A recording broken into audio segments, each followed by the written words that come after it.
Boa tarde a todos. A gente vai começar, então, agora a nossa última mesa do simpósio, que é a mesa organizada pelo professor Denis, sobre o modelo de Zebrafish para dor e analgesia.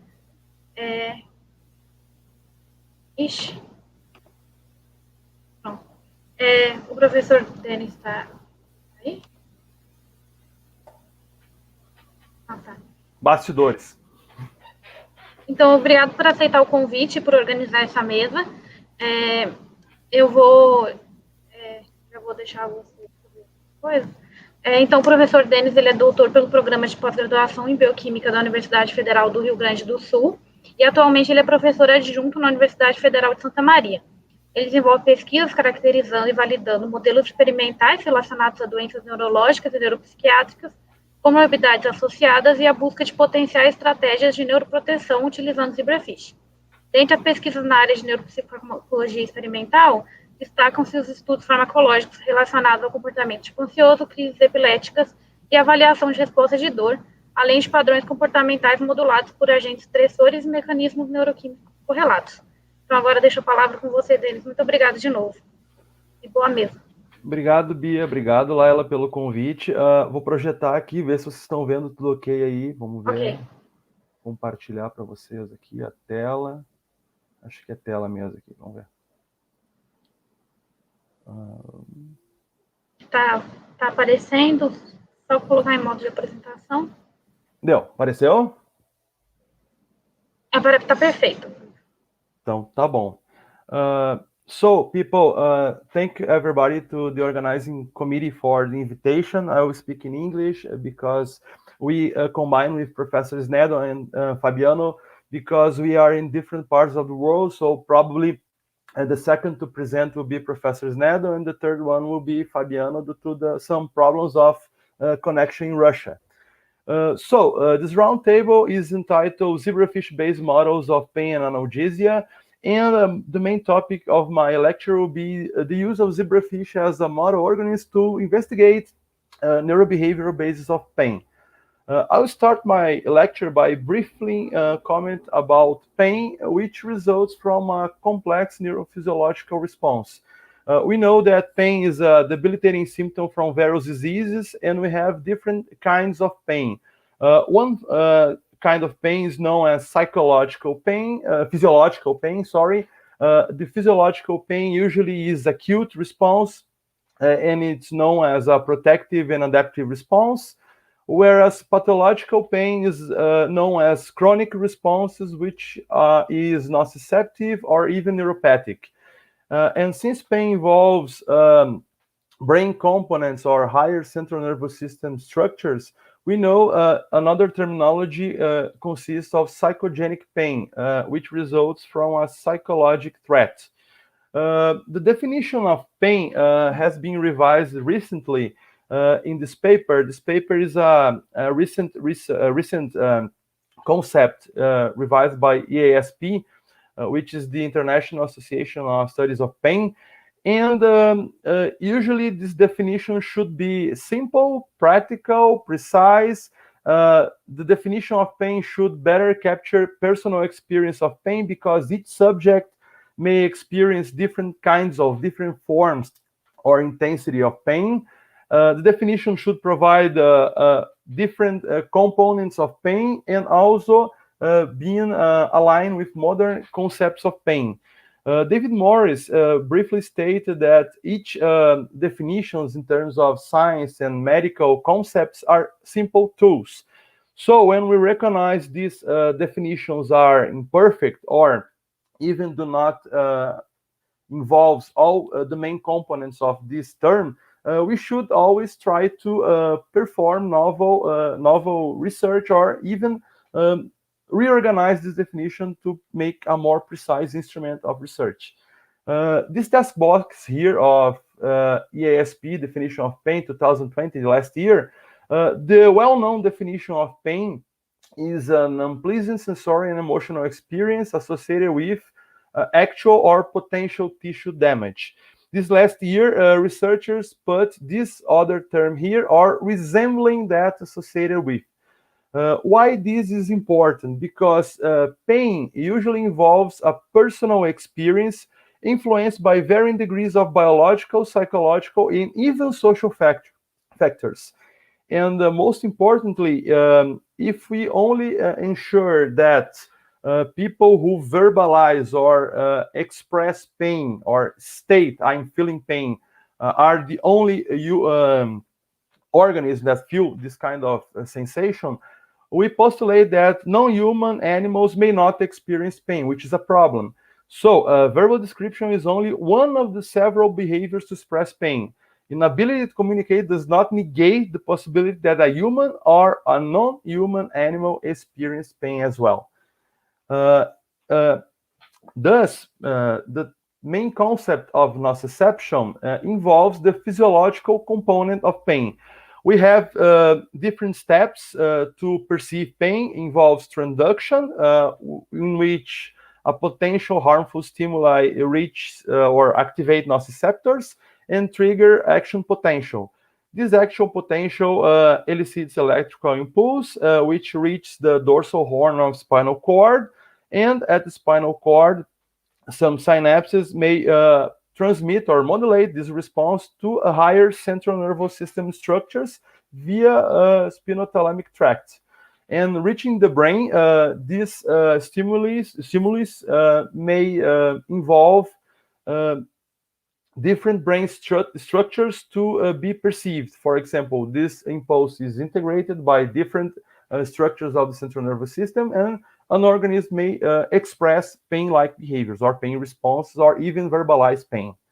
There are some criteria existing for pain inference in fish, and if we presume fish are sentient subjects or sentient organisms, these 7 factors are important. The first one is that fish has widely expressed nociceptors. So these receptors which recognize stimuli are widely expressed in zebrafish and other teleosts as well. And these nocturnal stimuli reach the brain because we have different fibers who transmit the impulse to higher central nervous system structures.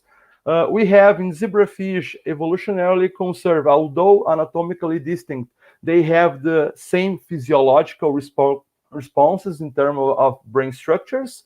Zebrafish and other fish species are widely sensitive to analgesics and anesthetics. They express opioid receptors. They may avoid potential painful stimuli.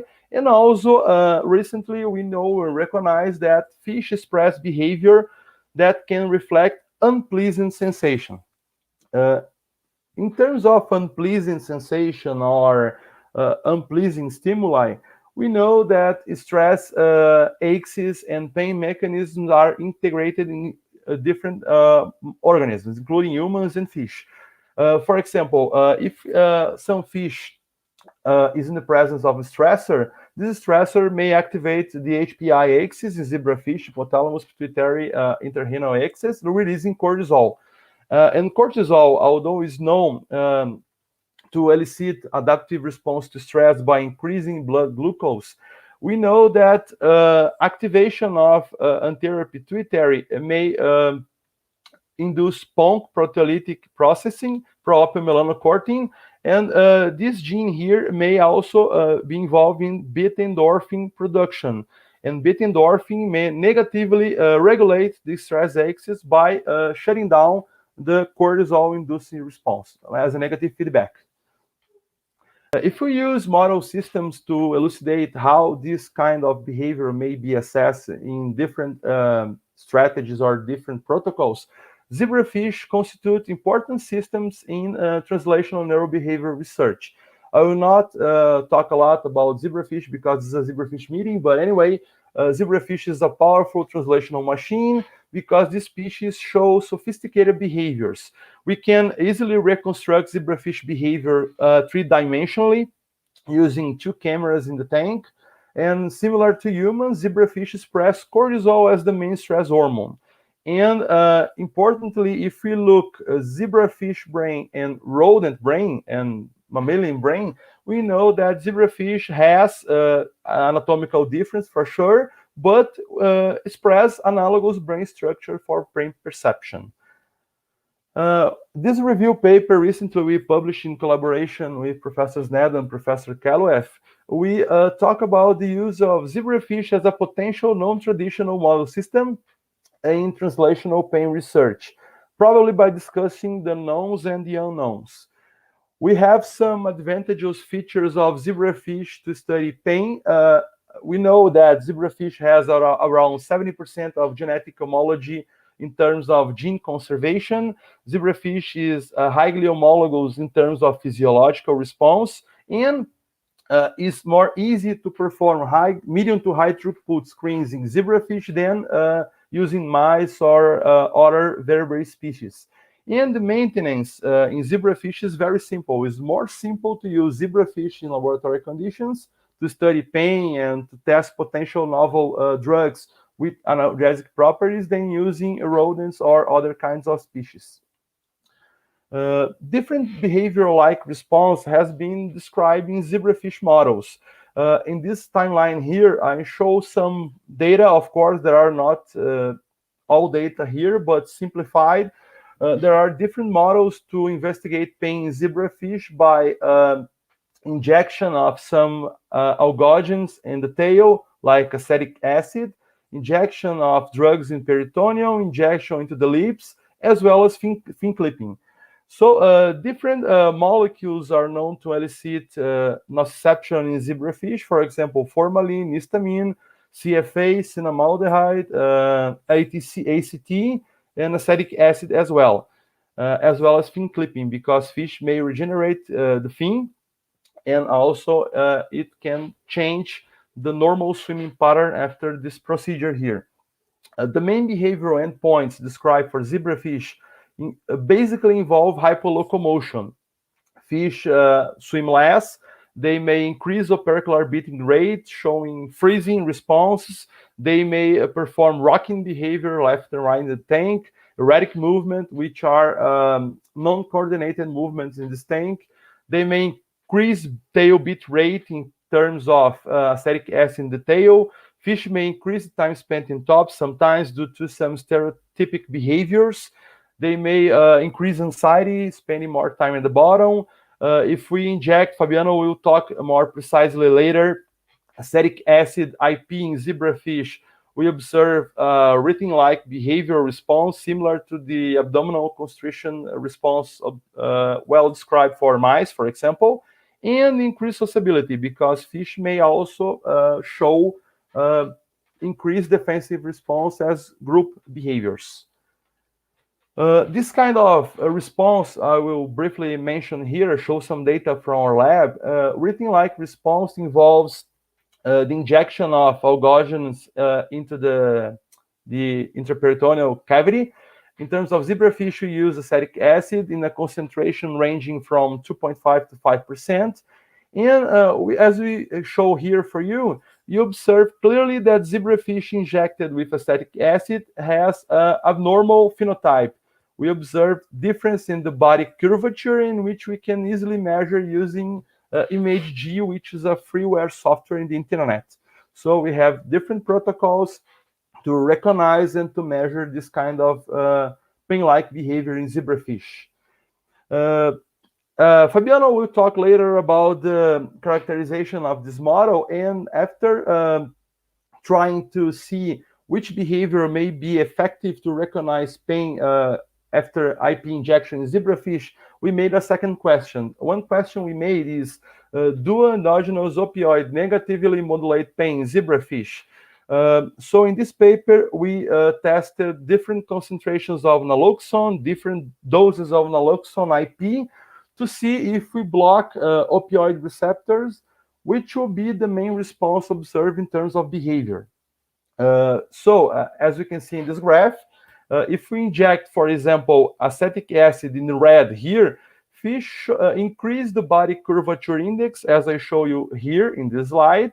Apparently, fish gets more curved in terms of body curvature compared to control.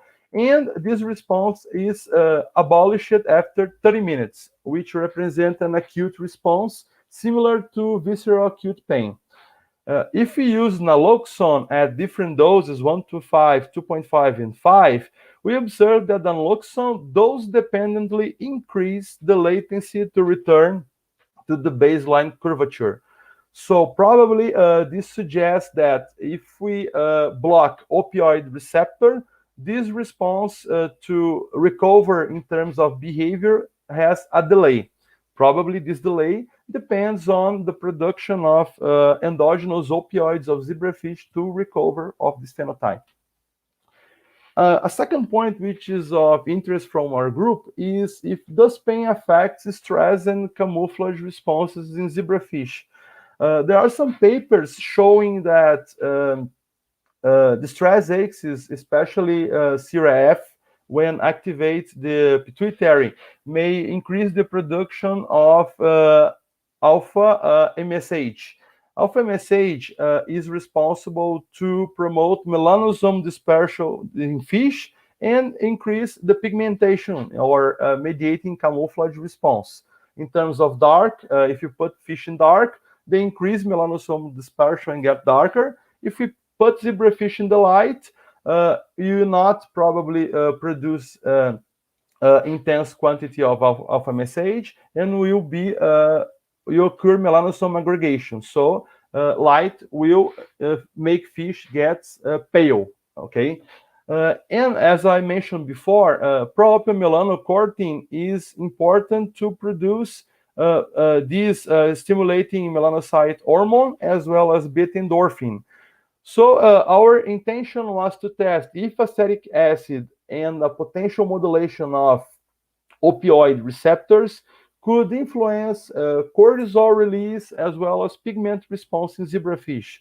And as shown in this graph here, this top graph here, acetic acid increases the whole body cortisol levels in zebrafish, which is returns to the baseline levels if we inject morphine together with acid. So morphine as a protective agent as an opioid molecule, may alleviate pain responses. And if we block opioid receptors using naloxone, the effects of morphine are abolished. So the cortisol is still increasing in zebrafish. Similar to the pigment response, if you look for the pigment response, acetic acid induces camouflage in zebrafish by increasing the dark color in fish. If we use morphine, morphine blocks these responses, and naloxone antagonizes the effects of morphine, showing similar results when compared to the acetic acid. So probably we have a clear relationship in zebrafish as well, involving pain, opioid response, and modulation of cortisol and camouflage in this species. Another point I bring for discussion is that pain involves social responses. So social features may also be an important feature to consider in terms of pain. Here in this study is a preliminary data I'm showing to you. We injected conspecific with acetic acid or PBS, which is a saline, normal saline, and we tested a single fish in the center tank in the social preference task. If you look at these graphs here, zebrafish, the target fish, spend more time near conspecifics, independent on they are normal or with aberrant phenotype after injection with acetic acid. But if we expose a target fish to a tank with PBS injected animals and acetic acid treated fish, the time in which zebrafish spend near to the PBS group is much higher.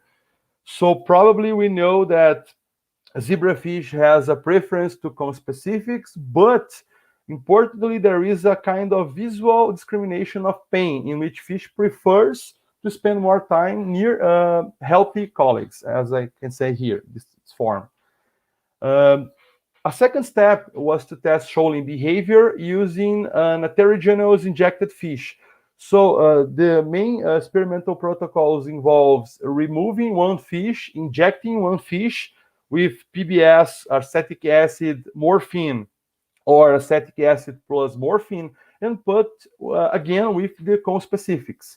As you can see here, the interfish distance between the four fish didn't change, But if we look the distance between the non-target fish, considering the injected animals, we can see that acetic acid increased the interfish distance of the injected fish, which is abolished by morphine. So clearly showing that morphine alleviates the curvature response and fish gets closer to conspecific, similar to PBS group. If you look the nearest distance of the injected, near neighbor distance of the injected fish, we know that acetic acid increases this response and morphine blocks this increase caused by acetic acid. And concerning the homogeneity index of the injected fish, we observe that acetic acid increase this value, which means that injected fish becomes more distanced from other colleagues. And if we put, for example, morphine, didn't change in terms of PBS when compared to PBS, and morphine otherwise, it may alleviate this response or attenuate this response induced by acetic acid, possibly suggesting that pain is a critical component that modulates social behavior in a group of fish. We have lots of limitations and advantages for sure in zebrafish models. Some limitations involve metabolic difference because we compare cold-blooded versus warm-blooded animals. There are some duplicated genes in zebrafish which may difficult some kind of genetic analysis, and it's very difficult to monitor by long-term analysis the metabolites of fish. So this is not only a limitation for these models of pain, but for several other systems using zebrafish. And some advantages involve concerned neurochemical pathways, high genetic physiology, and well-defined behaviors, easy for medium to high throughput screens. I will not spend so much time, but for sure we have many to do using zebrafish-based pain models. We have lots of open questions. And importantly, I recognize two as most important here, which areas of the central nervous system are really involved in processing pain stimuli and emotional processing in zebrafish, and if there are some differences across strain and age in terms of pain response in the species. For future perspectives, we know that pain and depression share similar mechanistic bases, so probably we think that occurs some kind of serotonergic modulation in terms of pain, in terms of depression. If we blocks, for example, serotonergic response, we may induce depression, and fish be depression-like models, for example, and fish may be more sensitive to painful stimuli. We don't know if there is any protocol able to investigate emotionally driven behaviors involving pain fish species. We deserve future analysis. We aim to investigate potential variations of pain-like responses in populations using AB, wild type, using leopard populations of zebrafish, and as well as specific individual phenotypes which influence nociception in zebrafish. And here, as a proposal in this symposium, we may develop novel zebrafish-based platform for testing potential analgesic drugs, in which I call zebrafishiology of pain. So this terminology is a new terminology, and we may use, for example, for testing novel approaches in pain-like behaviors using zebrafish. So thank you very much for our financial support. We keep us making research in the lab. All the groups here, Fabiano, which was my former PhD student, and now is a researcher in Russia. I hope we can return soon for face-to-face activities, for joint meetings with Science, Sun, and Fun, as this was in Natal, where I met Professor Lucchiari. And thank you very much for your attention. You may add me by sending me emails for questions, add me in the Instagram, Twitter, or Facebook as well. Thanks so much.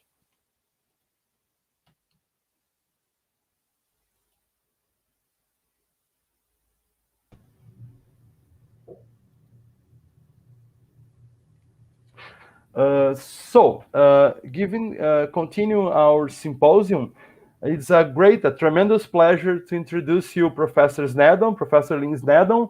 You may perform your questions in the YouTube chat, and we'll read and discuss later after all lectures. And Professor Sneddon is our recent collaborator from our group. She worked on questions addressing fish welfare since '99, first at the Roslin Institute in Scotland, where she characterized nociceptor for the first time in Rainbow Truth. Lynne has continued this work and produces software tools for gauging zebrafish welfare, as well as exploring pain perception and analgesia in fish.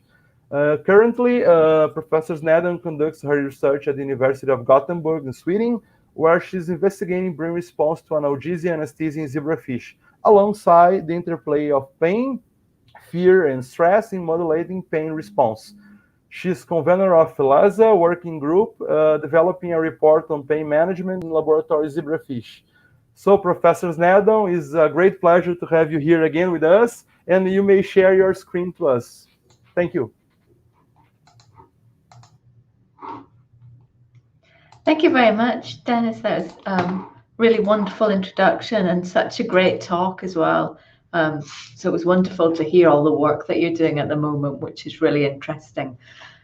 Thank you so much as well for inviting me to talk in Brazil. I wish I was there with you. It's a very cold and dark night here in Sweden. But I'm going to talk about analgesia in zebrafish larvae in adults, so a real focus on pain relief. Now, of course, we want to be able to assess pain in laboratory zebrafish in a very easy way. And usually analgesics are not routinely given, at least here in Europe, after surgery, even though they are actually ethically and by law supposed to be used, but very few laboratories actually currently use them. And so I was funded by the NC3Rs in the UK to develop an automated intelligent monitoring software tool, which was used to accurately gauge the welfare of laboratory zebrafish. And then I used that tool to test the efficacy of a variety of different drugs via an immersion route, just by simply dissolving the drugs in the tank water. And so how does one go about doing that? Well, I collaborated with engineers, and in particular my colleague, Professor Joe Spencer, and we collaborated because he'd already designed a monitoring software used in a dementia care home for humans. And in effect, all he did was put cameras in the day room where the patients were, and then could identify patients which were excessively immobile or excessively agitated. And of course, these patients had dementia, so they couldn't communicate how they were feeling with their carers. And the carers could use the system to then intervene. And I thought, since we can't actually directly speak with fish, this would be quite a neat way of applying this technology. And so we monitored zebrafish in a wide variety of procedures. And although we did it in 3D with cameras at the side and cameras above, we actually can use this system in 2D with one camera, but we assessed the behavior of individuals because often zebrafish are held on their own after invasive procedures or for genomic screening. Pairs, of course, because they're held in breeding pairs, and also in groups of fish because they're held as stock animals in groups. And this is just a little video to illustrate the tracking software. So what you can see is a side view, a top view, and the red dot means the animal's being tracked. And here we're getting real-time data acquisition on a variety of different behavioral parameters. And I'm sorry about the quality of the videos, but we have to turn down the resolution to get that real-time data acquisition. But we were able to track the animals. And what we got was real-time information on things that we can't measure by eye, and we eliminated human error and bias. So we could measure speed of swimming, distance traveled, accelerating, braking or decelerating, and many, many more. There's something like 20 parameters we could get data from. And then we used this to basically build up a picture of what is a healthy, normal zebrafish versus zebrafish which has been subject to an invasive procedure that could give rise to pain. And so in effect, we noted that healthy zebrafish are continuously swimming. They use all of the tank space, particularly mid-water, calm swimming, quite gentle turns. In contrast, fish which had been exposed to potentially painful procedures such as fin clipping, pit tagging, exposure to low pH chemicals or muscle damage, they were immobile for long periods, so they didn't move.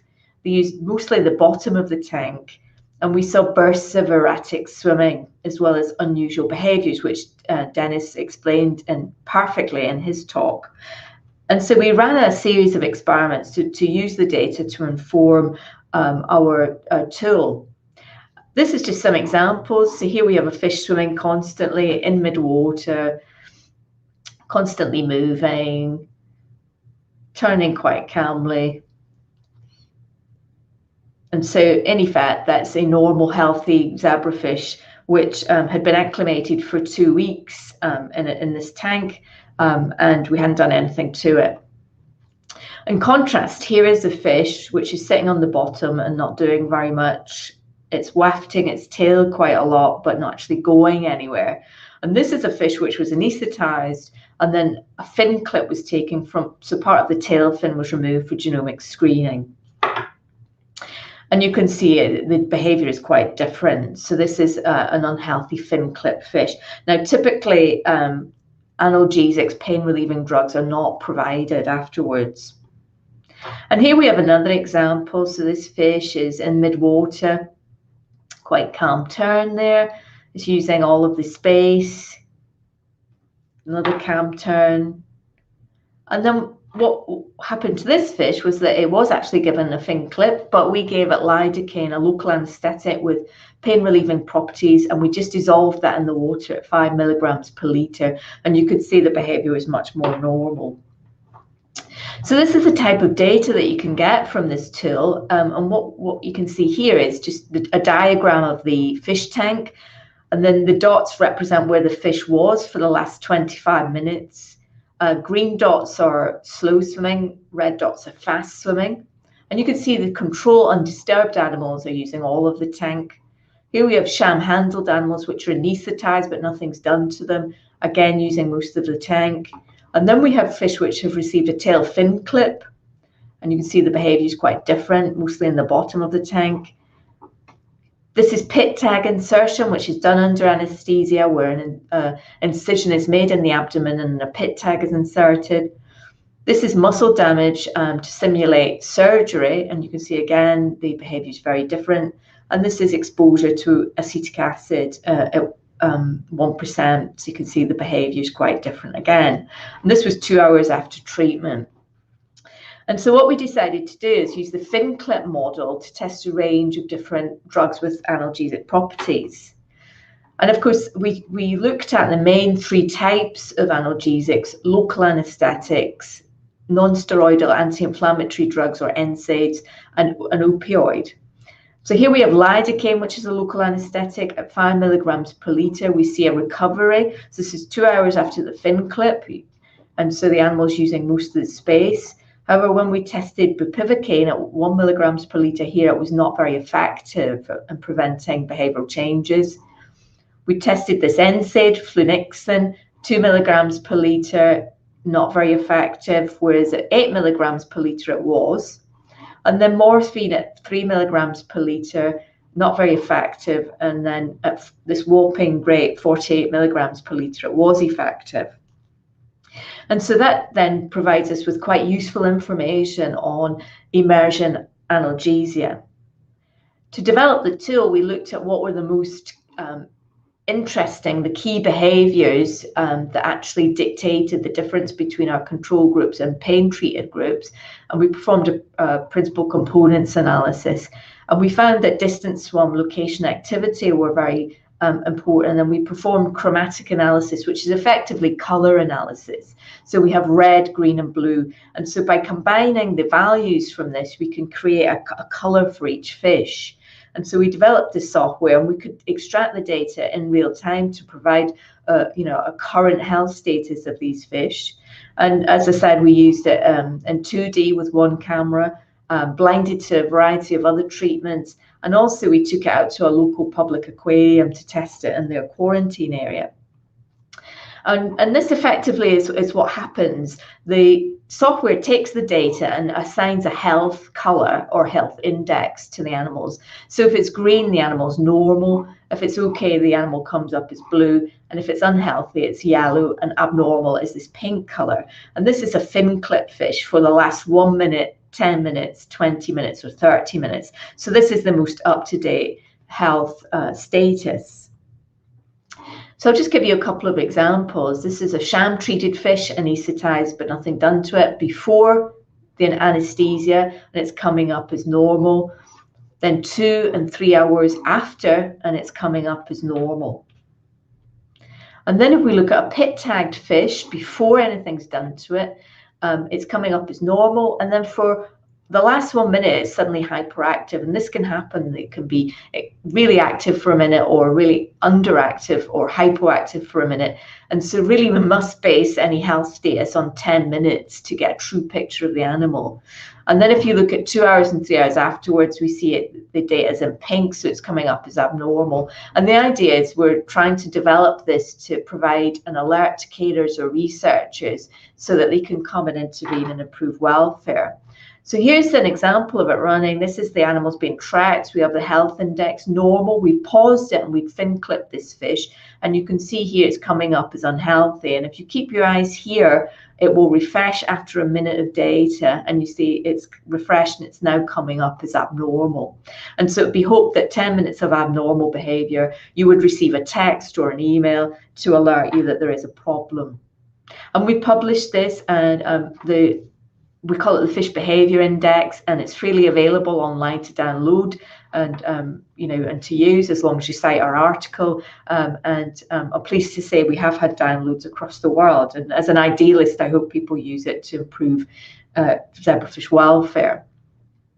We also looked at a variety of other measures. This, for example, is fractal dimension, which is a measure of the complexity of swimming trajectories. And many other animals, when they're in poor welfare or in pain, the fractal dimension drops, it decreases. So what you can see here is all of the groups before anything is done to them. Then we have, with this white circle, the controls, which see here up along the top. So there's very little change in the fractal dimension. We also have in squares the sham treatment. And then in triangles, we also have fin clip fish, but have been given lidocaine.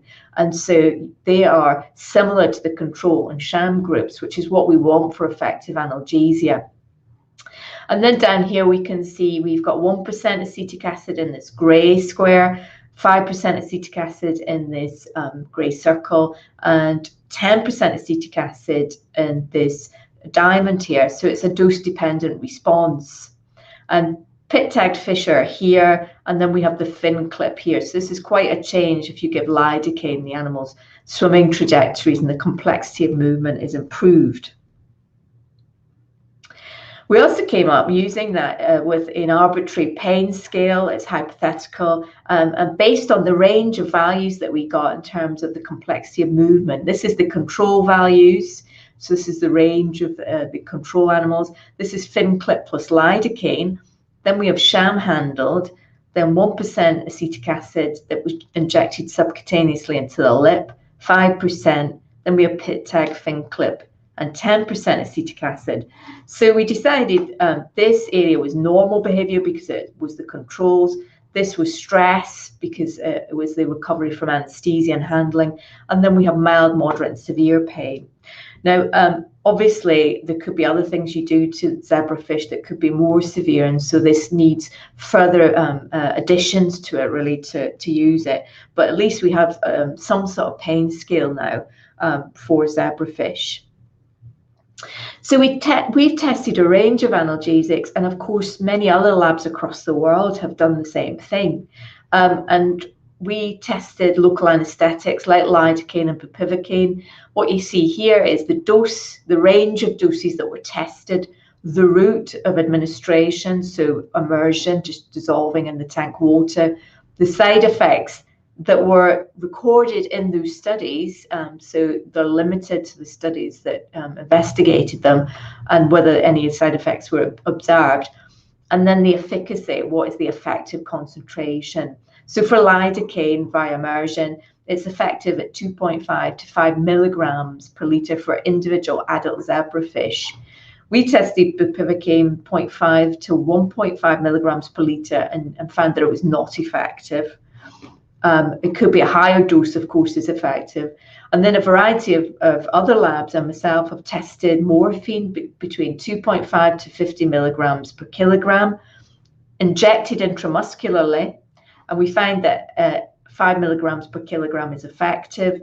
Another study looked at using 20 microliters of 0.2 milligram per mil of morphine and injected it intraperitoneally into the body cavity and found that was effective. And then we've done immersion, which is 1 to 48 milligrams per litre, just to say that there's very few doses in between 3 and 48 milligrams. So I'm sure the effective dose is probably lower than this. Then we have another opioid, buprenorphine, tested in this range and effective at 0.3 milligrams per mil via immersion. Aspirin, which is an NSAID, as is indomethacin and flunixin. And aspirin was effective at 2.5 milligrams per mil. Injection of indomethacin in this range was effective. We found that flunixin was effective at 8 milligrams per litre. And so there is quite a lot of information now out there on the use of analgesics. And also it provides a means of testing novel compounds and discovering new drugs for pain. Of course, zebrafish don't live alone. They often are held in groups. And so we also assessed groups as well as pairs. And what you find is in small groups, zebrafish form dominance hierarchies and are continuously interacting with one another. But what we did find is there was a difference in terms of immobility. It really depended on the type of pain. We found the animals either increased the use of the bottom of the tank or they sat at the very top of the tank. And often they were ostracized. So it was great to see Denis's data there showing that the distance between animals which are in pain increases. We also found the same sort of thing in rainbow trout quite a few years ago, that there is a difference when you put these animals back into a group than when you hold them individually. So this is a normal control group. And as you can see, they're swimming around doing their thing and interacting with one another. And then what we've done is we've injected this animal subcutaneously with 10% acetic acid under anesthesia, but with no pain relief here. And it's very immobile, but it's sitting at the top of the tank. And then the others seem to be staying away from it. And we can actually track the animals, but one of the issues we had was actually getting that real-time data acquisition, because you have to increase the resolution of the videos. They take up more memory. And so actually getting real-time welfare assessment was quite difficult. So we came up with something much simpler. This is just showing you we can track these animals, but this is all post-processing, so it's after the videos are taken. So we came up with this new way of doing it, which again is based on chromatic analysis. And I did this with Joe again, his postdoc Ali Al-Tamimi, colleague Jack Thompson, and our student Helen Isted.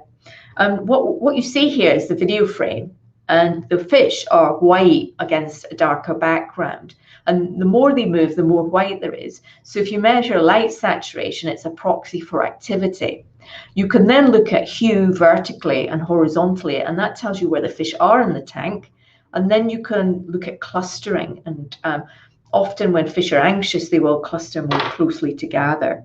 So we can take the data directly from the videos without having a data analysis program in the middle. And what we did was we looked at fin clip again, and we had groups of 6 fish with a sample size of 8 for each group.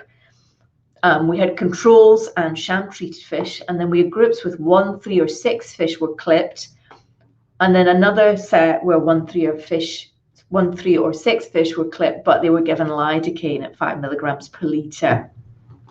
And we found that vertical position again was affected, as well as activity. Here what you can see is the pre-treatment level height in the tank. So a value above this means the fish have gone higher in the tank, or a value below means they've dropped down in the tank. This is the pre-treatment activity value. So this is the amount of activity before. So decrease in this value means there was less activity afterwards. So the closer you are to these two lines, the more normal or the more similar to pre-treatment behavior you are. And here we have the controls, so they're quite close to the lines. We also have the sham-treated animals here. And then we have the 1 fin clip fish, 3 fin clip fish, and 6 fin clip fish. If we add lidocaine, we see there is a shift towards the lines and the 1 fin clip and 3 fin clip. Not so much for the 6 fin clip. And it could be that 5 milligrams per litre is just simply not enough for uptake for all 6 fish, or there may be some other factors. So we're actually trying to investigate that at the moment. Of course, if you accept the adults experience pain, in Europe, we're really encouraged to adopt to 3 hours and think about replacing the adults then. And so we did a series of experiments where we looked at fish before they became free feeding, which in European law means they're covered. So up until 5 days post-fertilization, they're not considered covered by the law because they're not actively feeding on their own. So you can use these. But what you want to know is actually, are they relevant? Are they a valid replacement for adults? And of course, as we saw before, there is reduced activity when the animals are exposed to a potentially painful event. And as I said before, these little young forms, these larval forms, are not protected under European law. And so what we wanted to do was validate them as a replacement. And also, of course, these young forms are used in huge numbers, but it's never really reported. And of course, older life stages, so around 10 and 14 days, are very popular as well. And what we need to know is the same drugs actually effective for providing pain relief? And so what we did was we developed our own system. We couldn't afford the very expensive system which keeps the fish in 98 wells. So we developed a 25 well system, and you can see there's a lot more room for the animal to move. It was relatively inexpensive, and it automatically detects the fish, and here's it in action now. So it automatically tracks each larvae in its well as long as it's moving. And so you can build a picture of spontaneous behavior beforehand and then see what effect potentially painful stimuli have on this. And again, we measured a number of behaviors we couldn't do by eye: velocity, so speed of swimming, acceleration, decrease, etc., and also thigmotaxis, or wall hugging, as it's more commonly known. And this just shows you we can track these animals and get the data acquisition. And so we basically selected the fish at random, put one in each of the wells. We assessed pre-treatment behavior, applied a stimulus, and then exposed them to a variety of things: painful stimuli and painful stimuli plus analgesics. And we also did this over an infrared panel, so you have to have an infrared sensitive camera. And this is just what it looks like. We could flush chemicals in and out. We could change the temperature really easily. So it was quite a neat little homemade system. So we exposed them to a variety of noxious stimuli: acetic acid, high temperature. We also looked at cold, and we used CO2 infused water, which causes a peripheral tissue acidosis. And then we tested a range of pain relieving drugs. So this is an example of the larval behavior before anything's done to them, and then this is after 0.1% acetic acid. And what you can see here is the control animals, which this is the change in activity from before and after. So 0 means there would be no change. A positive value means there's an increase in activity, and a negative value means there's a decrease in activity. Then we exposed them to 0.01% acetic acid. We didn't see a significant change. 0.1% and 0.25%, we did see a significant drop in activity, much like the adults. And so we decided to use 0.1% as a kind of threshold value. We then looked at the impact of analgesics. So this is the change in time spent active again. So this is a control which is disturbed by influx of just tank water. This is an undisturbed control. This is 0.1% acetic acid, so we see that drop in activity. And then we looked at aspirin at 1 and 2.5 milligrams per litre immersion and found that 2.5 was effective. Morphine at 1 and 48 milligrams, and we found that 48 milligrams was effective. Lidocaine at 1 and 5 milligrams, again 5 milligrams was effective. Then we tested flunixin at 8 and 20 milligrams, and neither of those were effective. So there seems to be a difference between the larvae and the adults here in terms of flunixin efficacy. And then, of course, I looked at work from other labs and from our lab and found basically these are the drugs that have been tested in larvae, and these are the ranges that it's been tested, and these are the efficacy. So we've got efficacy of morphine, buprenorphine, lidocaine, aspirin, but not flunixin. And so again, there's quite a lot of work to be done there in terms of testing other types of analgesics. And of course, these can provide a much higher throughput analysis of testing of novel compounds. So it's nice to see Denis use the same cartoon, so we have that in common, but I hope I've convinced you that these less than 5-day-old zebrafish are a suitable replacement for adults. They do show a drop in activity, which is prevented by the use of analgesics. Of course, that might lead you to the question, well, why aren't we protecting them in Europe and the UK? That's another conversation, perhaps for another time. And so, yeah, this was a very successful study. And so I think, I hope I've shown you that zebrafish respond to a variety of painful stimuli and that we can apply analgesia to prevent that. And specifically more of what Denis said, that the nociception and pain mechanisms seem to be highly evolutionarily conserved. And I wrote a fairly recent review about what we can learn from fish models as a stepping stone between invertebrates and vertebrates. And basically, we find that the fish system is incredibly similar. And of course, if you're interested in the welfare of experimental animals, if you subject zebrafish, which are becoming an incredibly popular model, and biomedical scientists are now adopting them over traditional rodent models, you might want to think, if you're actually studying them and you do an invasive procedure, that you might want to provide pain relief, if pain is not the objective of the study, of course. And also that pain might be a possible confounding factor, and you might be actually recording the responses to pain rather than record the responses to the treatment that you're really interested in. And so it might be wise to consider analgesia as an ethical approach within management of your experimental animals. So just to finish by thanking funding bodies, collaborators, staff and students, all very wonderful for the larval work. The work was done by Javier Lopez Luna, and thanks again to our collaborators, and thanks of course to you for listening, and thanks to the fish.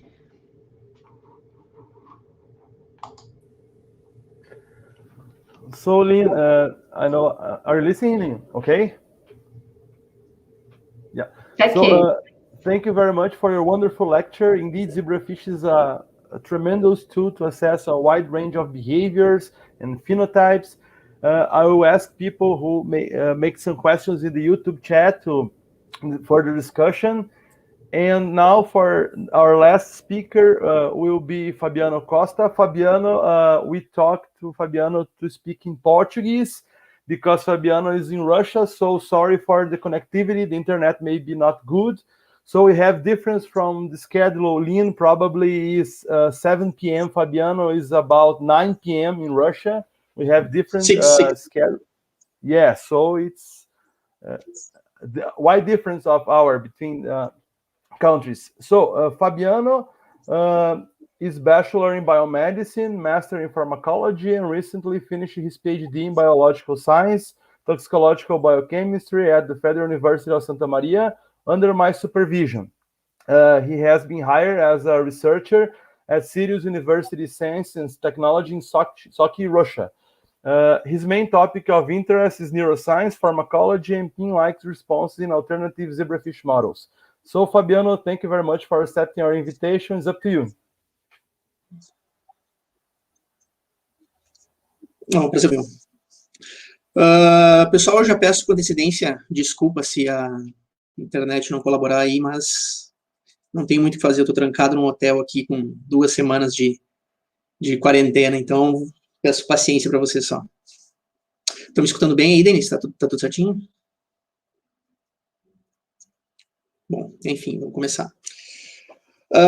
Minha apresentação está intitulada Modeling Acute Visceral Pain in Zebrafish, tá? Eu vou ser um pouco breve para não ser repetitivo e falar algumas coisas que o professor Denis já comentou, tá? Então, começando com o conceito de dor, que a dor é um sentimento emocional e sensorial, uma experiência sensorial e emocional desagradável, que está associada ou relembra uma sensação associada a um potencial ou um atual dano tecidual, tá? Então, a ativação de receptores sensoriais, tá, presentes na periferia, leva a uma transmissão, uma transdução desse sinal através do corno dorsal da medula espinhal. Aí vão ser feito a modulação desse sinal e transmitido por um neurônio de segunda ordem até regiões especializadas do cérebro, para ser feita, então, a percepção desse sinal. Então, essas regiões do cérebro vão receber esse sinal e vão reconhecer como um estímulo doloroso. E, por fim, esse sinal é reconhecido como um componente emocional da dor. Fala um pouquinho desses neurônios sensoriais especializados, que são neurônios de primeira ordem, tá? Eles são ativados por estímulos nocivos, que são associados a danos teciduais, que, por sua vez, são transmitidos a regiões supraespinhais, que são envolvidas na percepção da dor, tá? São fibras especializadas, então essas fibras são a fibra C, que é uma fibra fina, ela é não mielinizada, e por conta disso, esse sinal doloroso é transmitido de uma forma mais lenta. Existe também a fibra A beta e a fibra A delta, que são, teoricamente, responsáveis por fazer o estímulo tátil. Entretanto, a fibra A delta, ela tem a capacidade de transmitir esse estímulo doloroso. São fibras mais grossas, são fibras mielinizadas, e elas transmitem esse sinal um pouquinho mais rápido. Então, sabe-se que humanos, eles têm 50% de fibra C, que é essa fibra responsável por transmitir o sinal doloroso, 50% de um total de fibras sensoriais em humanos são de fibra C. Entretanto, em peixes teleósteos, apenas 4% desse total são de fibra C. Acredita-se que isso aí é um resultado de um processo evolutivo, tá? Um processo evolutivo seletivo, onde indivíduos com maiores números, uma quantidade maior de fibra C sobreviveram à condição adversa no momento que saíram da água e para a terra. Aí a gente chega no nosso primeiro questionamento, que como nós podemos acessar, como nós podemos visualizar esses comportamentos dolorosos no peixe-zebra. Essa foi a nossa primeira pergunta, quando começou a trabalhar com peixe-zebra, e a gente começou a verificar, a observar os trabalhos que já existiam, como era feita essa metodologia, como era utilizado, qual era a metodologia utilizada para observar a dor no peixe-zebra. Então, o primeiro trabalho que a gente observou foi o trabalho de Lynne e colaboradores, onde foi administrado ácido acético no lábio desses peixes. Era utilizado peixes teleósteos, tá? Utilizado o peixe carpa e uma truta arco-íris. Foi administrado diversas concentrações de ácido acético no lábio desse animal, e após a administração foi observado diferentes comportamentos em relação a peixes não tratados. Comportamentos eram esses: era uma diminuição da atividade locomotora, era um aumento do batimento percular, aumento da taxa respiratória desse animal, e foi uma alteração que eles descreveram como comportamento de rocking, que seria nadar, o animal nada de um lado para o outro, e ele esfrega o local injetado, ou seja, a boca, na parede do aquário. Essa mesma metodologia foi repetida em 2011 e 2017 por diferentes pesquisadores, e observaram os mesmos comportamentos. Voltando, em 2011, o professor Caio Maximino, ele usou o mesmo componente, foi o ácido acético, o mesmo agente nociceptivo. Entretanto, ele administrou esse agente em uma diferente via. Então, através da administração, ele observou outros comportamentos, outros diferentes comportamentos, tá? Que são movimentos erráticos. O movimento errático é um nado, um burst natatório de um lado para o outro. E comportamento de tail beating. Esse comportamento de tail beating nada mais é que o batimento caudal do animal, a propulsão do animal, sem ele sair do lugar. Então, o animal ele fica parado e ele começa a bater essa cauda sem sair do lugar. Se a gente fosse representar esse comportamento para o humano, é como se batêssemos a mão em alguma região do corpo e a gente ficasse chacoalhando com o intuito de passar essa dor. Então, em 2017, Schroeder criou uma nova metodologia, que foi a metodologia que a professora Sneddon acabou de explicar para vocês, que são o fin clip, que é a incisão de uma parte da nadadeira, e ela pôde observar outros componentes descritos, outros comportamentos que não eram observados até então, que foi a diminuição para esse modelo, no caso, né, a diminuição da distância percorrida, o aumento no batimento molecular e também, novamente, o aumento no batimento caudal. Essa mesma metodologia foi refeita em 2019 com Thomson, e ele observou um novo grupo de comportamentos, tá? Que seriam o aumento da coesão de cardume, ou seja, ele pegou um grupo de 4 animais, tá? Um desses 4 animais foi realizado o procedimento de fin clipping, que foi a clipagem da cauda, ou um corte nessa barbatana, e ela observou que esses animais, eles se aproximavam mais, teve uma tendência de um aumento de coesão de cardume, eles ficaram mais coesos. O comportamento, novamente, o comportamento de distância percorrida, e um novo comportamento que foi o aumento tempo nado na parte superior do aquário. Então, observamos todos esses conjuntos de comportamentos, e a gente observou que queria observar de uma maneira mais ampla, que existia uma necessidade de um modelo mais específico, tá? Um modelo que representasse um comportamento doloroso de uma maneira mais simples. Então, a gente queria criar um modelo, mas não que esse modelo novo ele substituísse, mas é que esse modelo novo pudesse analisar de uma forma conjunta, tá? De uma forma mais específica a dor aguda nos animais. Então, foi esse paper que a gente publicou em 2019. Para isso, pegamos um peixe zebra adulto, colocamos num aquário, um tanque novo, filmamos o comportamento basal dele por 6 minutos, retiramos esse peixe do aquário, administramos diferentes concentrações de ácido acético, 0,1, 1, 2,5 e 5, administramos de forma IP, intraperitoneal, e colocamos esses animais de novo no aquário e filmamos o seu comportamento por mais 6 minutos. Nós administramos concentrações em testes pilotos, administramos concentrações de 7,5% e 10%, entretanto, essas concentrações de 7,5% e 10% tiveram uma taxa muito alta de mortalidade, então a gente resolveu excluir do nosso estudo. Após essa filmagem, nós retiramos prints da tela, então, durante 30 em 30 segundos, durante essa filmagem de 6 minutos, de 30 em 30 segundos, a gente fez um print, tirou uma foto, onde o animal estivesse exatamente de lado para a tela, tá? E com essa foto a gente analisou uma angulação. Vou mostrar melhor para vocês aqui. Então a gente analisou com o auxílio do programa ImageJ, preciso de ponteiro aqui, com o auxílio do programa ImageJ, exato momento que o animal ficasse de lado para a tela. Então, selecionamos 3 pontos, um ponto frontal, um medial e um distal, e onde, após a seleção desses 3 pontos, a gente conseguiu mensurar um ângulo, tá?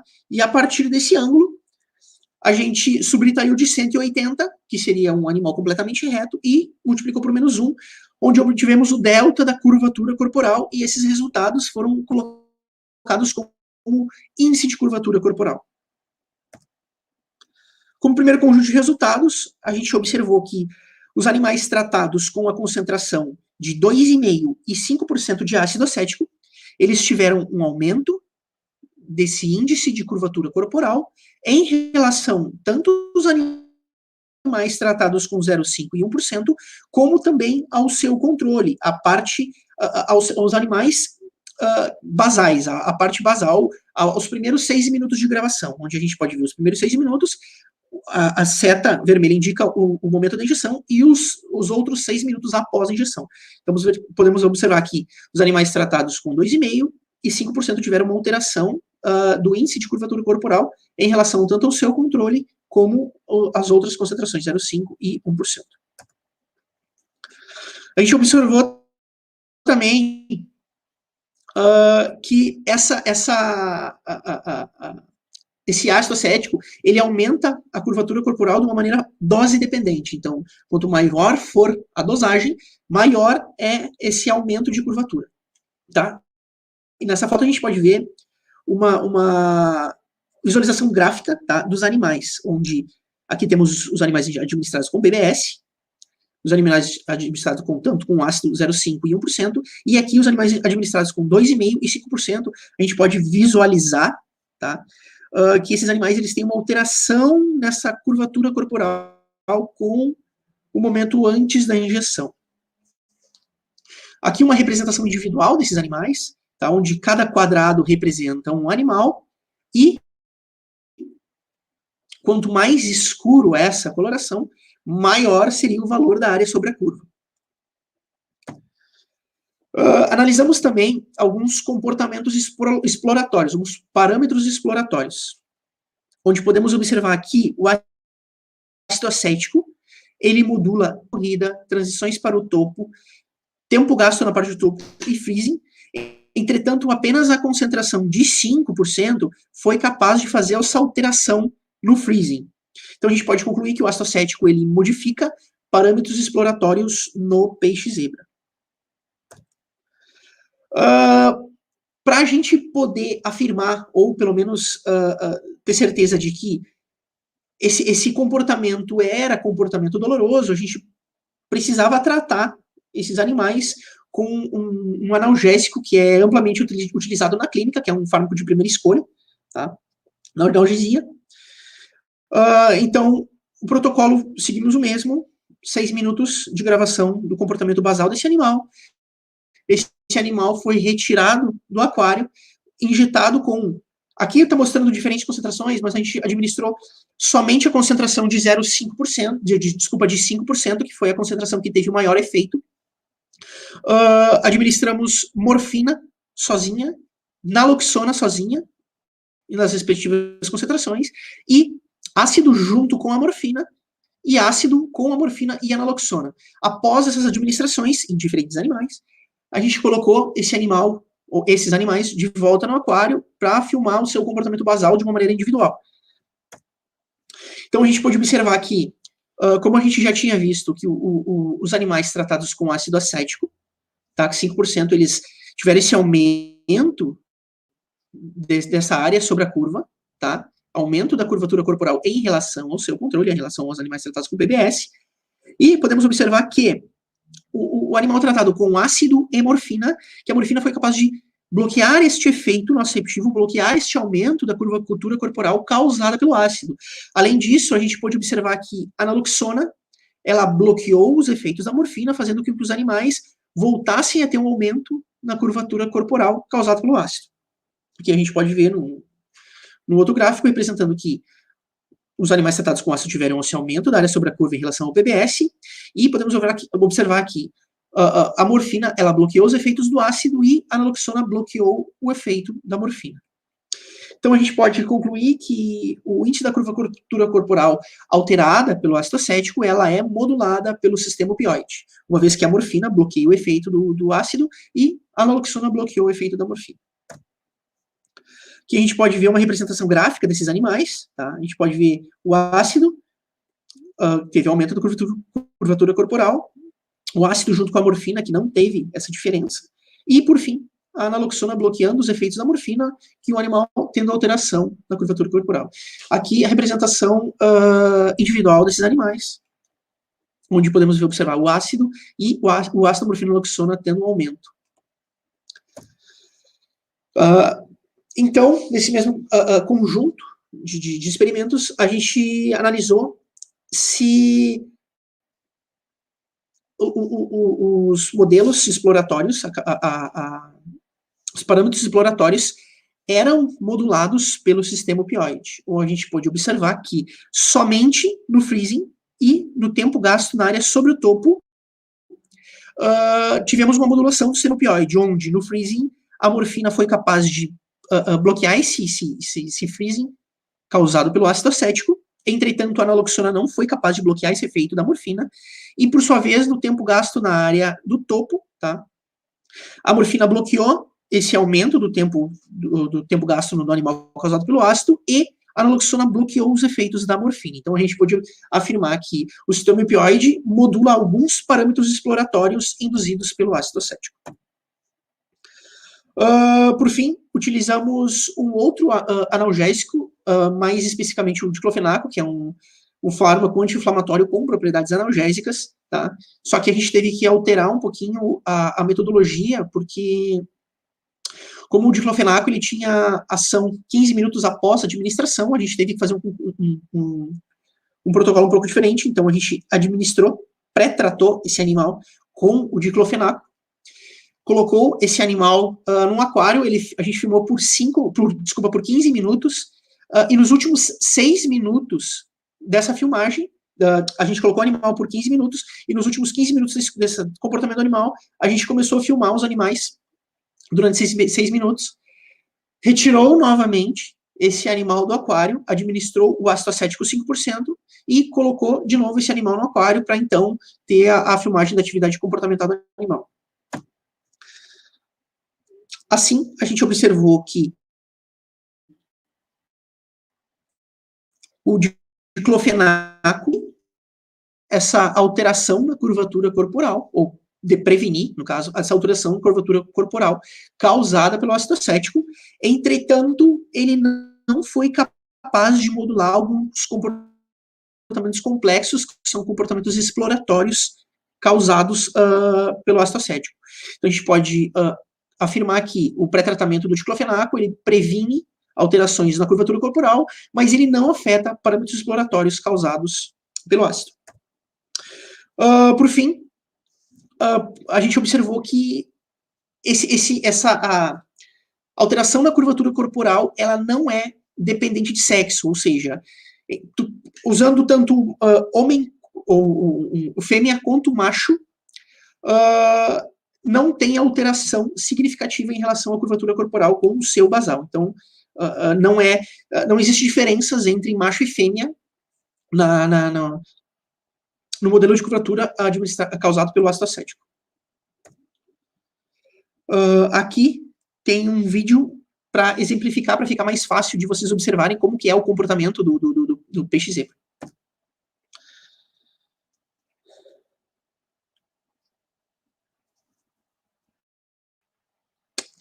Então, o primeiro grupo é análise basal do animal, então representando novamente, os animais foram filmados por 6 minutos, retirados do aquário, injetados com o ácido acético e novamente colocado no aquário.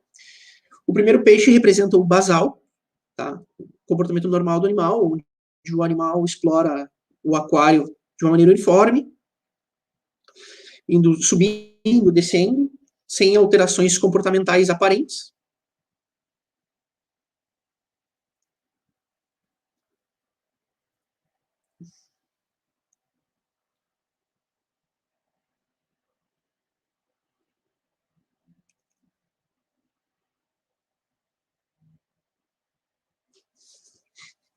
O segundo vídeo, ele mostra os animais tratados com PBS.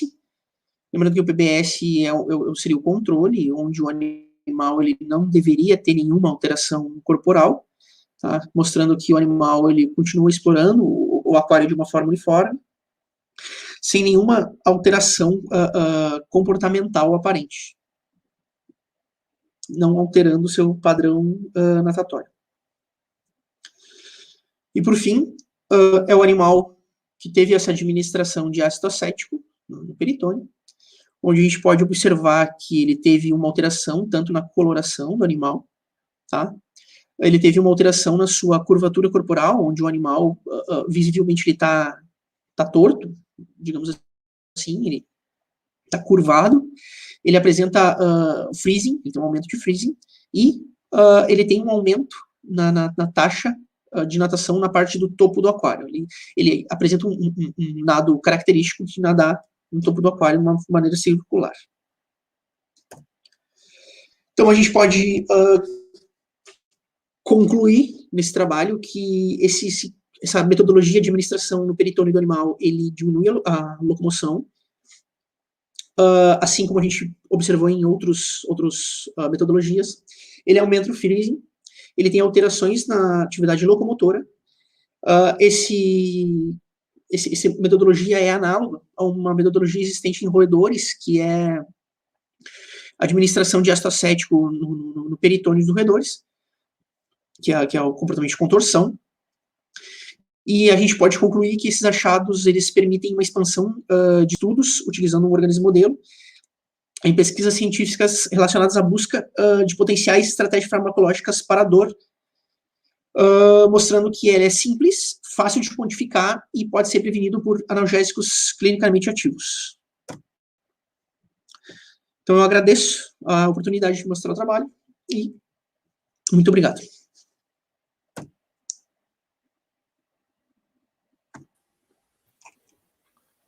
Então, depois da apresentação, obrigado, Fabiano. Thank you very much for your very interesting lecture. Thank you, Professor Sneddon. I will pass the word to Laila, and Laila will say if there is some question to answer and discuss.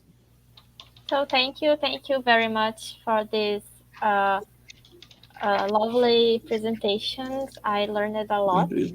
I saw that Professor Denis and Professor Lynne already responded some questions on the chat. I will do priority. I will give priority to the ones that was not answered, but we can discuss some of the questions already answered here also.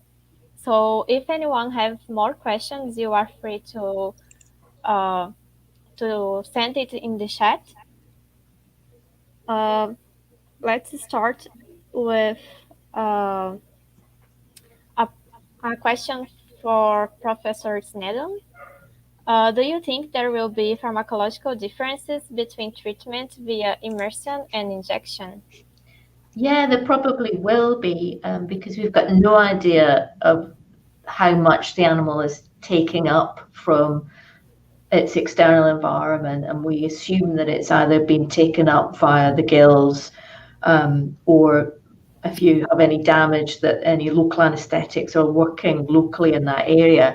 So when you inject, you know exactly what you're giving the animal, but when you put them into an immersion of the chemical, then you don't really know what's inside the animal. We did do some HPLC work where we investigated lidocaine and aspirin 24 hours after administering via immersion, and we found lidocaine was still detectable 24 hours later, but aspirin wasn't, but it could be that aspirin is metabolized into something else. So there's a lot of work that needs to be done on those kinds of questions. How long do these chemicals persist? What's actually going into the animal? So yeah, I think there'll definitely be a difference. Thank you. And another question that just came from Beatriz. I have a question. What models exist to study pen in zebrafish larvae? Well, I mean, we've looked at immersion in acetic acid. We've looked at high temperature. We tried cold because humans find temperatures below 4 degrees Celsius painful. However, the zebrafish just started going to sleep by the looks of it. And of course, they don't live at those very cold temperatures. So chemical heat, and then we use CO2 infused water, which causes an acidosis. So those are the ones that we've applied. We did try to do electric shock and did develop some techniques, but the conductivity of fresh water is so poor, it's actually quite difficult to do that. So those are the ones that we did. There are some people who will fin clip larvae, and so other laboratories have used fin clip as a means of, as a pain type. I don't know, Denis, have you? Yes, Fabiano asked, sorry, because his connection in Russia is not quite good. So if you have some question, you can make by YouTube, and he answered by the chat. Probably he has some problem on connection. Yes, Lynne, specifically, I know larvae may be a good model for testing analgesics in large screen. If you use, for example, larvae, you may easily assess how pain affects basically locomotion. If you use adults, you can see more robust behaviors. For example, social behavior which develops when zebrafish reach some age. You can measure sociability better than larvae. You can use, for example, 3D reconstructions, which Lynne showed for us. I think using a larvae, you will be restricted to locomotion.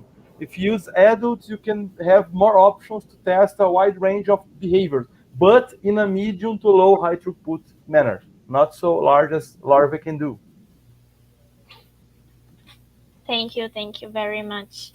The next one is from Angelo Piotto.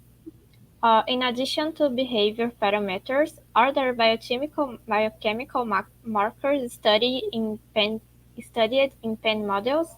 Does the models have established construct validity? Lynne, do you want to answer this question first, and then we can... This one's quite difficult because pain is inherently stressful, and so you can measure all the stress indicators, so things like cortisol release. We've done it in both the animal and water samples. You can measure expression of genes. We've done that as well. So the usual suspects come up that are important in mammalian pain. You can measure receptors. So is it specific to pain is just really a matter of experimentation in terms of your controls and your sham-treated ones. So yeah, I would say that it's kind of a difficult question, that because it's difficult to tease apart pain and stress and other things. But if you have enough sort of controls and sham groups, then you can find that, for example, the cortisol levels are higher than the sham-treated animals. So there is a stress response, but we would expect that. What do you think, Denis? Yes, cortisol is a good idea because pain involves stress, regulation of stress axis as well. But unfortunately, we don't have a well-known or well-described chronic pain model in zebrafish. We have mostly acute models. In chronic pain, you usually measure interleukin expression, for example, inflammatory markers. Inflammatory biomarkers in the brain may be a good idea, or in local, you inject some algogen in fish. And another idea may be, I don't know, but possibly testing serotonergic mechanism. Because we know in humans, at least, chronic pain induces depression and may induce depression. And depressive patients may be more susceptible to pain. So if you have a depression-like model in zebrafish, you may test if this response involving serotonergic agents may also affect pain as well. But this is a matter of debate, I guess. This is not a well-known research in zebrafish field. There's so much to explore in this field yet. So the next one is from Anna Lucchiari. Do you think sleep deprivation may increase pain perception as an emotional factor affecting the animal? Yeah, I think it most likely would. I have to be honest and say I've never explored that as a factor because we keep our zebrafish under the best conditions, but certainly it could be an interesting model to explore if sleep deprivation causes an enhanced response to painful stimuli. That would be really interesting to look at. Yeah, the main problem, I guess, is a very important question because how to measure emotion factors in zebrafish subjected to pain stimuli is a little bit difficult, but I think if we translate to humans, patients with depression may also have some problems with sleep.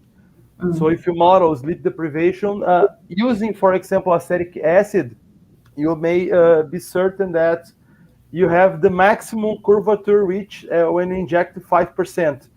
So I don't know if you can see increased pain response in this model, but if you reduce the concentration, you may observe the same curvature observed in higher concentrations. So you may, for example, decrease the range of acetic acid in this kind of model to see if increased pain or even if prolongs.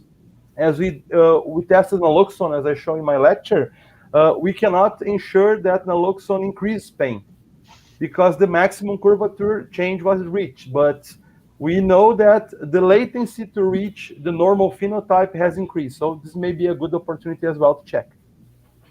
Yeah, you could certainly look at recovery rates as well. And the way that we've done it is we've done it over a much longer time period, assessing the animals, for up to 6 hours, and see is the actual recovery. So you start seeing the lines going up towards the control values.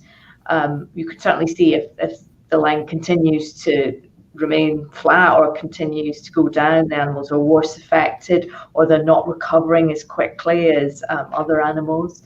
I think that would be something that would be really interesting to explore. And Anna asked a question earlier about behavioral fever.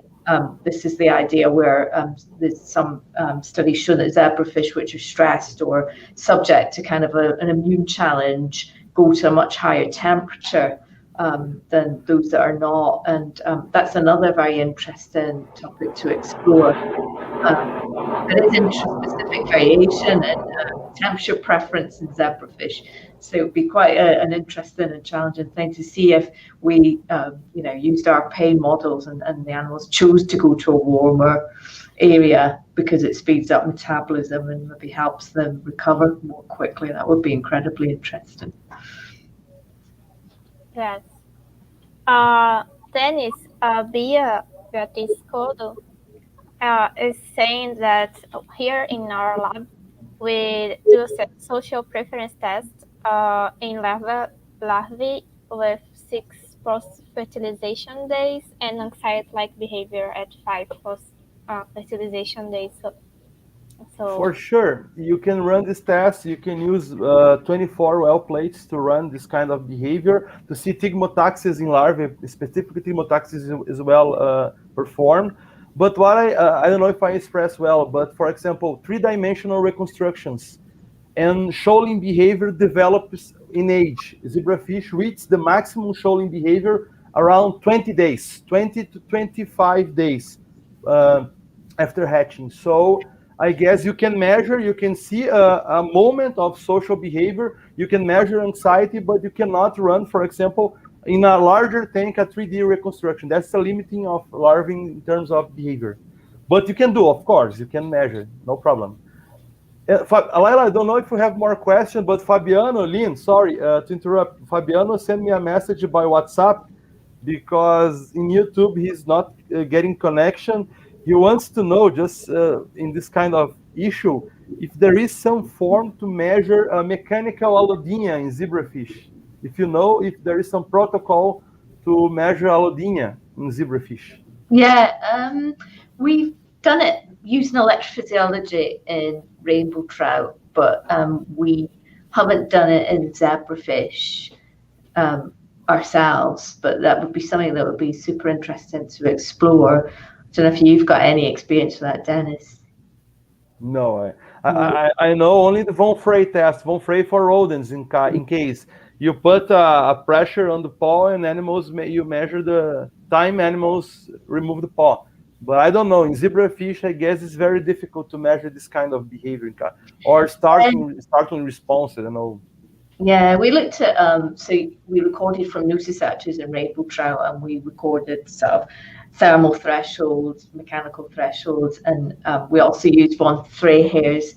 And then we damaged that receptive field and saw, that hyperalgesia occurred and allodynia, and so it was easy to do that because the animal's under anaesthetic and we can do whatever we want to it.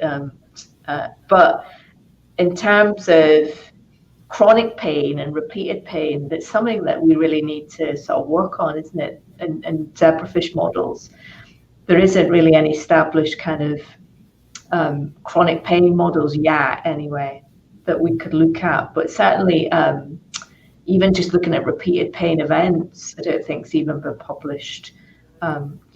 If a previous pain for stimuli affects the responses to it, again, and you could look at fin clipping because the fin grows back after 10 to 14 days, and then you could re-clip the fin and see if the animals are more affected or less affected because they know they'll recover. So that's something that's a really interesting thing to do. And, obviously the acetic acid exposure. I don't know if you've done repeated intraperitoneal injections of acetic acid in your assay, Denis. No, we didn't repeat the injection, but is one plan of our lab is to test how repeated injection may affect behavior, because it's not a kind of model of chronic pain, because chronic pain is more neuropathic pain, is more difficult to measure. But if we repeat acute pain for zebrafish, a kind of repeated model, you may facilitate depression. I don't know, but you can increase anxiety-like behaviors. You can have fish more susceptible to depressive-like states. I don't know, but it's possible. Yeah. Yeah, so thank you very much for this amazing table. Thank you for accepting our invitations.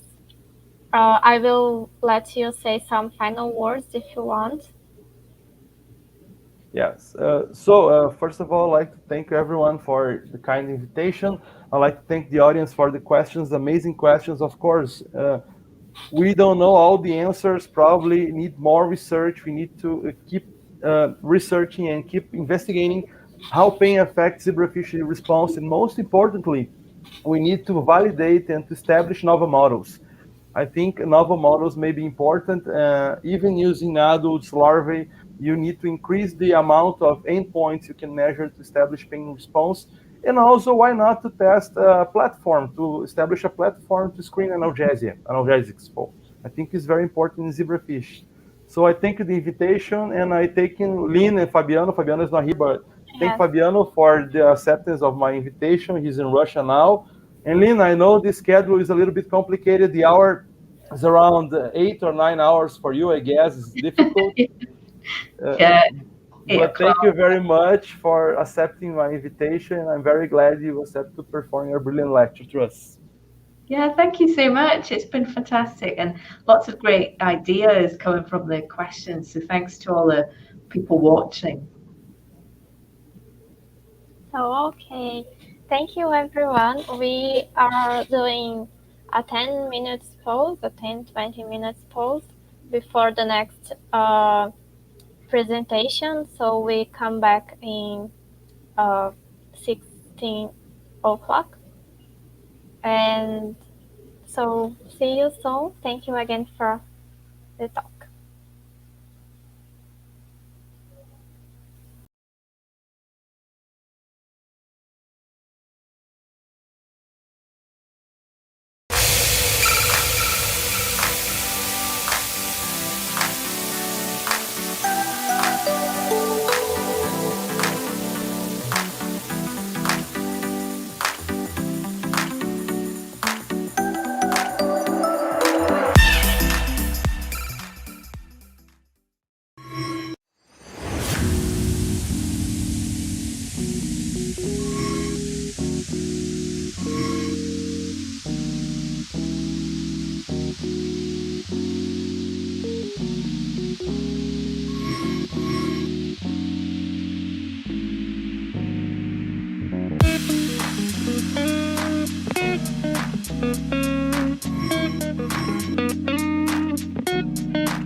So we are back.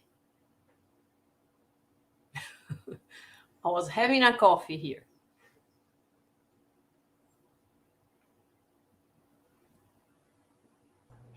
We are back. So is Yasmine there already? Yeah, we can Yes? start. Okay, so you can put her together with me. Hello, Yasmine. Hi. My name is Good Anna. afternoon. Good afternoon. Nice to meet you. I'm going to present to you to everybody on the YouTube, Right. and then you can share your screen and have your word with people, okay? Great, so perfect. First, I want to thank you for accepting our invitation. We are very pleasant you are here. And it's very nice to have this online conference because we have people from all around the world. And even in Brazil, we have people from around the country. And we are far away from each other. Great. So, no, that's really great. Yes. So, guys, Yasmine Cantaut Belarif obtained her PhD from the biological department of the École Normale Supérieure and University Pierre de Marie Curie in 2015, when she worked on interactions between immune cells and the nervous system. She now works as an associate researcher at Paris Brain Institute. She works with the development of the spinal cord and in Zebrafish and cerebrospinal fluid content and flow. So feel free to share your screen. Thank you. Can you see my screen? Yes. Yes, okay. So good afternoon, everyone. It's really my pleasure to be with you this afternoon. So it's the evening in France, but the afternoon in Brazil. And I really want to thank the organizing committee of this symposium to give me today the opportunity to talk about our work that we do at the Paris Brain Institute, which is about understanding the role of the cerebrospinal fluid in the acquisition of a correct geometry of the body axis and in the spine in vertebrates, taking advantage of the zebrafish as an animal model. So in our lab, we are interested by this very peculiar compartment where the cerebrospinal fluid flows, which is a very complex and dynamic protein-rich solution that is secreted by organs that line the brain ventricles that are called the choroid plexuses, and that actually circulates between interconnected compartments in the brain, the lateral ventricles, before accessing the third ventricle, the aqueduct, the fourth ventricle, and the central canal of the spinal cord.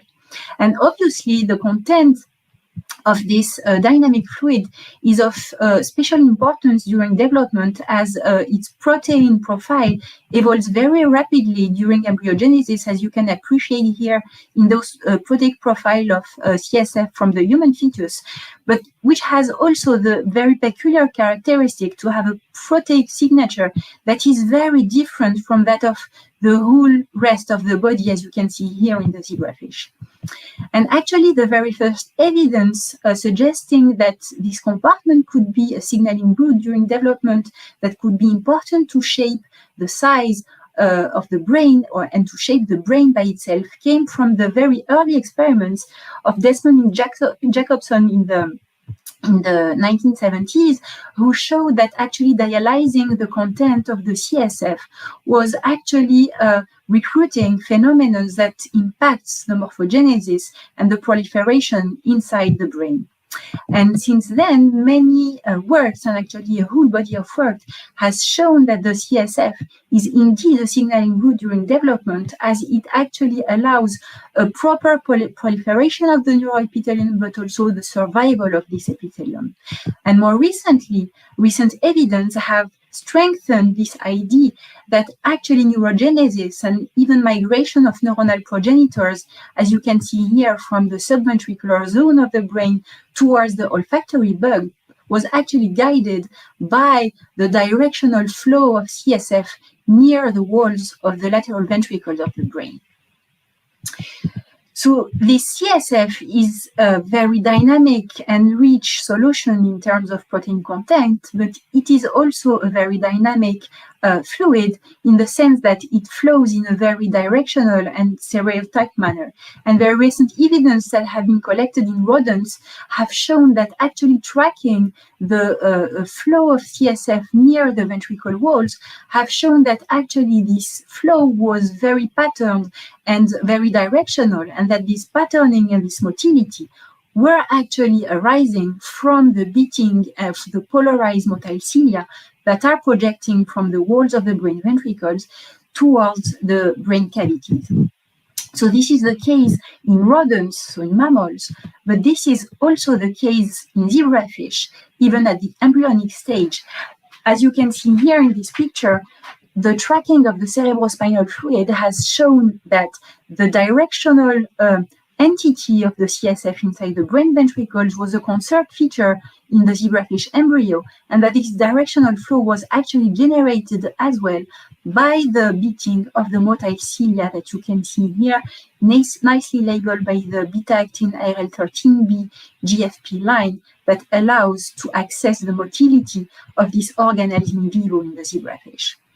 But what was very striking for us was that in zebrafish, it was known for very long that actually all the mutants that were defective for cilia generation or cilia motility were developing this very peculiar phenotype that was consisting of a downward curvature of the body axis, and that gave maybe the first evidence that cilia were indeed involved in the generation of correct geometry of the body axis.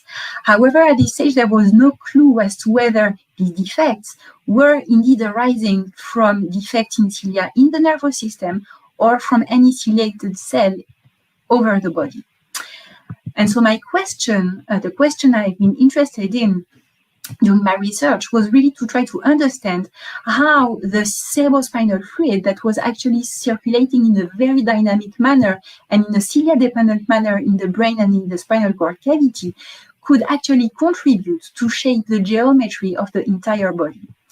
And to narrow down this very specific question, I have been focusing on a very peculiar structure that has been described in the 19th century by the anatomist Hans Reisner in the lamprey, as you can see here in this small schematic.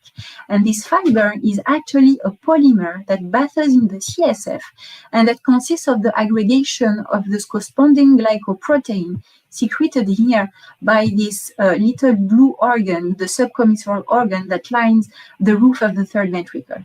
And actually, since the very first discovery of this fiber by the anatomist who gave his name to it, this fiber has been also described in tens of vertebrate species as a polymer bathing in the CSF that you can see here in rats, cows, trout, and lamprey. And actually, this protein that forms the Reisner fiber is indeed secreted by the subcommissural organ in the brain, and is actually a gigantic protein of almost 5,000 amino acids, a very modular protein that, once secreted in the CSF, has the ability to assemble into a fiber bathing in the central canal of the spinal cord and in the cavities of the brain. And so the main question I have been asking was to actually wonder what was the function of this polymer bathing in the CSF that could contribute to shape possibly the geometry of the body. And to answer this question, we have used the CRISPR-Cas technology to generate two mutants for the gene encoding for the corresponding protein that has only one paralog in zebrafish, and we have been able to generate actually two mutants for this protein, the ICM13 allele that actually generated a loss of function by truncating the protein and impeaching the aggregation of the protein into a proper Reisner fiber, and a second allele that consisted in the addition of 5 extra amino acids in the coding sequence of the protein in this mutant. And the first thing that we analyzed was the phenotype of those mutants. So as you can see in this picture, while wild-type mutants develop a straight body axis and do have a proper Reisner fiber polymerizing inside the ventricles of the brain and in the central canal of the spinal cord, we have discovered that mutants corresponding ICM13 and ICM15 alleles that lack the Reisner fiber, as you can see in these two immunohistochemistries, actually develop this curl-down body axis that was, up to that moment, observed only in cilia defective mutants.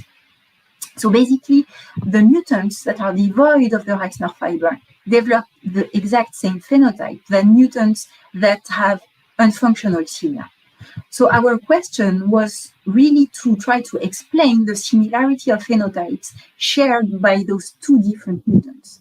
And the first hypothesis we formulated was whether the Reisner fiber was actually controlling either ciliogenesis or cilia motility to explain this similarity in phenotype.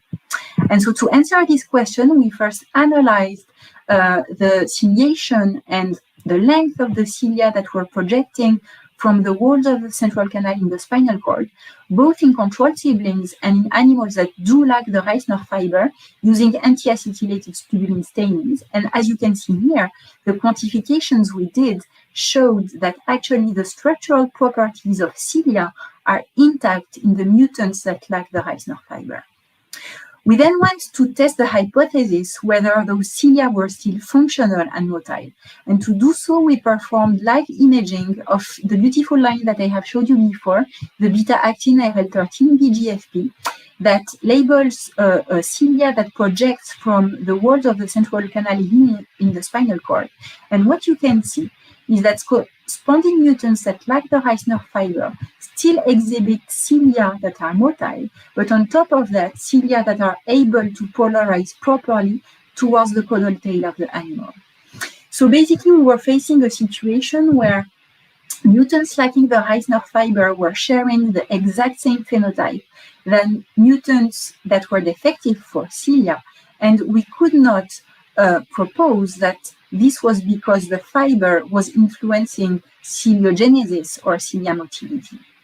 So we wanted to understand whether the presence of this Reisner fiber in the CSF was actually influencing the flow and the dynamic properties of this fluid inside the brain and the spinal cord compartments.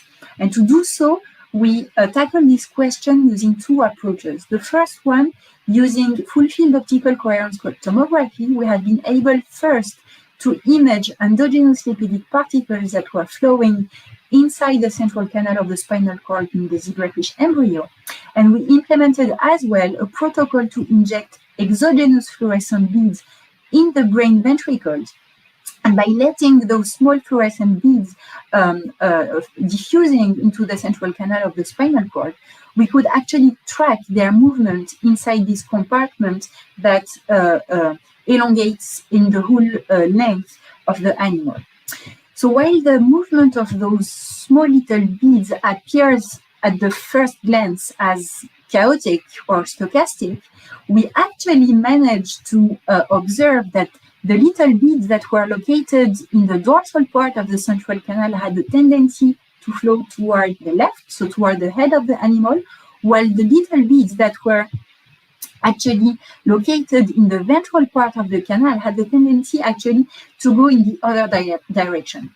And actually to resolve whether this indication of bidirectionality was actually real or not, we have transformed the signal of each individual bead over time to obtain chymographs where each of these trajectories that you can see here, either in the dorsal part of the canal or the ventral part of the canal, are indicative of the direction, but also of the speed of the particles.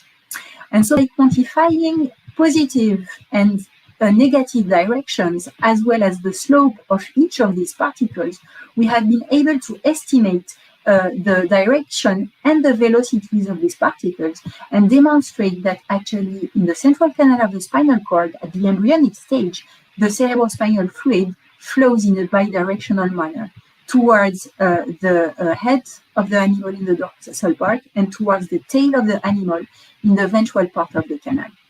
We went then to analyze this phenomenon in the mutants that lack the Reisner fiber, so our corresponding mutants, and to our surprise, we saw no difference in the directionalities or in the velocities of those beads in the central canal of the spinal cord. So basically, corresponding mutants retain normal ciliogenesis, normal cilia motility, but they retain as well a bidirectional flow of CSF in the embryonic central canal of the spinal cord. So how to explain the similarity of phenotype between those two kinds of mutants? So we took the question the other way around, and we hypothesized that actually cilia could be necessary for the formation of the fiber. And so in that case, that mutants with defective cilia were basically unable to form a proper Reisner fiber in the CSF. And to confirm this hypothesis, we performed immunostainings to detect the Reisner fiber in the CSF in embryos that have already developed either a straight body axis in control siblings, but also in two other mutants that were cilia defective. And we observed that at the stage where those mutants who have already developed the body curvature during the embryonic stage, the Reisner fiber was not forming properly inside the central canal. But more interestingly, what we have found as well is that these defects in the assembly of the Reisner fiber were actually occurring before the cilia defective mutants were actually developing their body axis curvature. So this led us to propose a model where we have actually characterized a bidirectional CSF flow generated by the beating of the motile cilia projecting from the walls of the central canal, but we have also shown that the Reisner fiber instead of cilia was actually responsible for the control of the straightening of the body axis in the zebrafish embryo. So this was very new and very exciting, and we wanted to go more deeply into understanding what was the mechanism, the cellular and molecular pathways that were underlying this control. And to do so, we actually got interested by the niche that was formed around the Reisner fiber in the central canal of the spinal cord. And actually in zebrafish, as well as in other vertebrate species, the Reisner fiber is in very close vicinity with sensory neurons that we study a lot in the lab that are called CSF contacting neurons, sensory neurons that send an apical extension that is batting directly in the CSF to sense its content. And the lab has contributed a lot into the description and the involvement of those CSF contacting neurons in the larva, as we have shown that actually those neurons are involved in the asymmetric detection of trunk bending when the animal deflects his posterior axis. And we have, on top of that, shown that this property of asymmetric detection of trunk bending was actually relying on a channel called the PKD12-1 channel expressed and enriched in the apical extension of these neurons, which is actually necessary to recruit this asymmetric detection of trunk bending. So more recently, we have shown that this Reisner fiber at larval stage was now involved in this asymmetric detection of trunk bending by actually providing, either by a direct physical contact with the Reisner fiber or transiently, allowing the recruitment of the CSF contacting neurons in this niche formed around the central canal of the spinal cord. So why is this important? This is important because this fiber is involved in a sensory organ that is able to detect trunk bending at larval stage, but is also involved in the proper morphogenesis of the body axis in the embryo.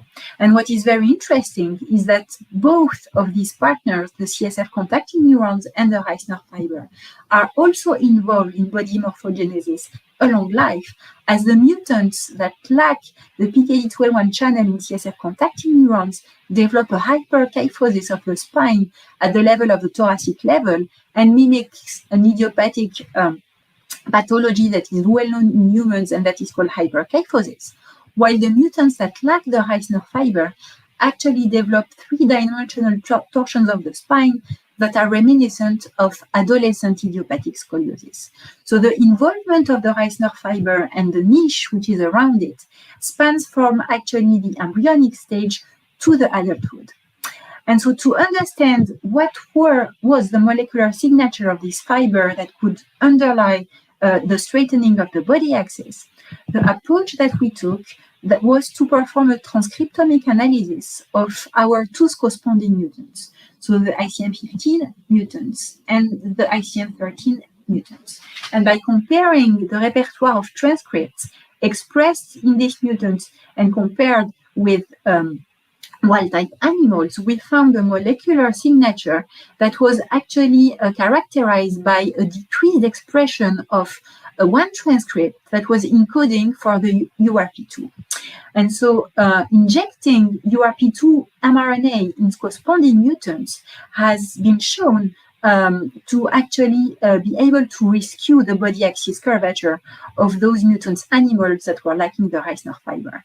So this made us think that actually the Reisner fiber is required for the expression of this peptide, and that actually this peptide is itself important to acquire a proper alignment of the body axis at the embryonic stage. But what was even more interesting was the fact that this URP2 gene was encoding a peptide that is known actually to be expressed at the level of those sensory neurons that are in close vicinity with the Reisner fiber. And so actually, this led us to suggest that actually the Reisner fiber could be required for the functional activation of those neurons that were sensing the CSF all along the body. And to test this hypothesis, we now took the opportunity to combine genetics and in vivo imaging in larval zebrafish, in embryonic zebrafish, where we have expressed the calcium sensor GCAMP under the control of the PKD2L1 promoter to actually probe the calcium variations in these neurons at embryonic stage. And as you can see here in this picture, those CSF-CNs are actually located either in the dorsolateral part of the central canal of the spinal cord or ventrally in the midline of the spinal cord. And what you can appreciate here in this video is that those neurons are able to trigger and to exhibit at embryonic stage spontaneous activity in wild-type and heterozygous mutants that do have a proper Reisner fiber in the CSF, but that the spontaneous activity of this neuron is actually decreased in the mutants that lack the Reisner fiber, as you can see in the smallest bottom panel of this video. So we have, of course, quantified the variation of the calcium sensor in our cells, and we have shown that the Reisner fiber is actually required for the spontaneous activity of ventral CSF-CNs, but not dorsal CSF-CNs. And what is very surprising and very exciting is that this subpopulation located ventrally in the central canal of the spinal cord is the population of CSF-CN that expresses the URP2 peptide, whose expression is controlled by the Reisner fiber. So to make sure that actually this functional coupling between the Reisner fiber and the ventral CSF-CNs that express URP2 is dependent or not from the PKD2L1 channel, we have performed then in control siblings and in corresponding mutants 2 series of experiments. The first one, immunohistochemistries against the channel itself, showing that in the mutant as well as in the control, actually this channel is properly localized at the level of the apical extension of the cells. And moreover, using electrophysiological recordings, we have shown that the channel opening that are actually representing the openings of the PKD2L1 channels are still observable in the corresponding mutant. So to make sure that actually the spontaneous activity of CSF-CNs has a link or not with the actual straightening of the body axis that relies on the Reisner fiber, we went then to analyze what was the phenotype of the PKD2L1 mutant. And as you can see here, these mutants for PKD2L1 that lack a normal spontaneous activity of these neurons do not display any defect in the morphogenesis of their body axis and do form a proper Reisner fiber, together with expressing a normal level of URP2 in the embryo. So this shows that actually the Reisner fiber is required for the activation of those cells that do express URP2, but that the activity of these cells doesn't influence actually the morphogenesis of the body axis. So we want then to understand whether this peptidergic pathway controlled by the Reisner fiber inside the CSF could be somehow modulated or controlled to actually tune the geometry of the body axis of the animal during its development. And to actually tackle this question, we went back to the literature, the older literature and the more recent literature, showing that actually in rodents, the Reisner fiber can bind small molecules that are secreted into the CSF, and more specifically monoamines, and among them norepinephrine. Very interestingly, what came out from the literature was that mutants that were defective for cilia could actually rescue their body axis curvature defects upon exposure to the same monoamines.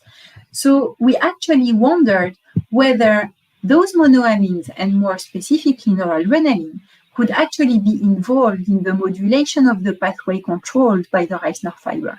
And to answer this question, we first wanted to tackle and to understand whether this Reisner fiber in vivo in the embryonic CSF is able to bind and maybe to transport away those small neuromodulators. And to tackle this question, we performed immunohistochemistries in this very beautiful transgenic line that labels in vivo the Reisner fiber, and we amplified this intrinsic signal coming from the Reisner fiber together with an antibody directed against norepinephrine. And to our surprise, we found that actually the Reisner fiber in the embryonic CSF of zebrafish is in close vicinity with these monoamines that are even colocalized with the GFP-positive fibers, as you can see here, and here along the body axis of the animal, but also at the level of a structure that is called the ampulla caudalis at the caudal end of the central canal of the spinal cord, where the Reisner fiber positive material accumulates at the tip of the tail. So we went then to understand whether this very peculiar class of molecules that are binding the Reisner fiber in vivo in the zebrafish embryo are involved in the phenomenon we discovered. And to do so, we first performed in vivo imaging using this PKD2L1 GCamp line, where we have imaged the calcium transients in CSF CNs after injection in the brain ventricles of either artificial CSF or noradrenaline. And as you can see here, corresponding mutants that receive the vehicle injection have a decreased ability to spontaneously activate CSF CNs compared to control siblings. But very strikingly, when exposed to norepinephrine injected into the CSF, we could observe that some of those sensory neurons could rescue their spontaneous activity. So this means that noradrenaline injections into the embryonic CSF can actually compensate for the defects in CSF CN's activity when the Reisner fiber is lacking in the CSF. We next analyzed whether those molecules were able to compensate for two major other defects that we have previously characterized, namely the body axis curvature of the animal and the URP2 expression in the ventral subpopulation of the CSF CNs. And so to do so, we have exposed our corresponding mutants to noradrenaline, and we observed that this exposure could partially rescue the body axis curvature defects that we normally observe in our mutants, but on top of that, that we were also able to rescue the expression level of the URP2 peptide in the absence of the Reisner fiber.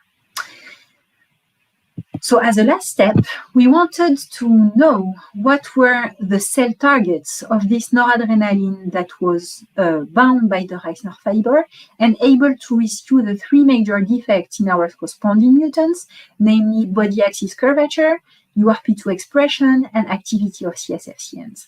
So we have screened using immunohistochemistry many adrenergic receptors that could be expressed at the interface of the central canal at the embryonic stage. And we have found that one of these adrenergic receptors, the beta-2 adrenergic receptor, is actually ideally localized at this interface at the level of the central canal.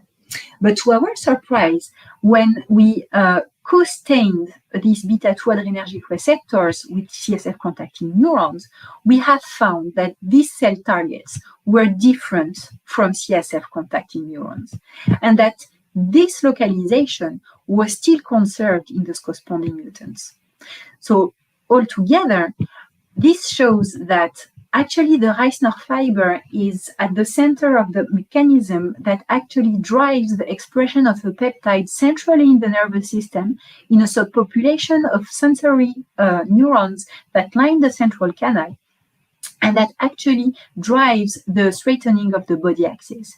But that this signaling pathway could actually be modulated by adrenergic ligands that are stabilized by the fiber inside the CSF to actually reach secondary targets that are most probably cells belonging to the domain of the floor plate. So with that, we have now been able to show by using a combination of genetics and in vivo imaging that a specific component of the cerebrospinal fluid, which is a polymer bathing in the CSF, is actually ensuring a proper alignment of the body, but also of the spine along life. And so that the signaling pathway that relies on this fiber is of critical importance and could be especially important to better understand all the pathologies where spine alignment is defective.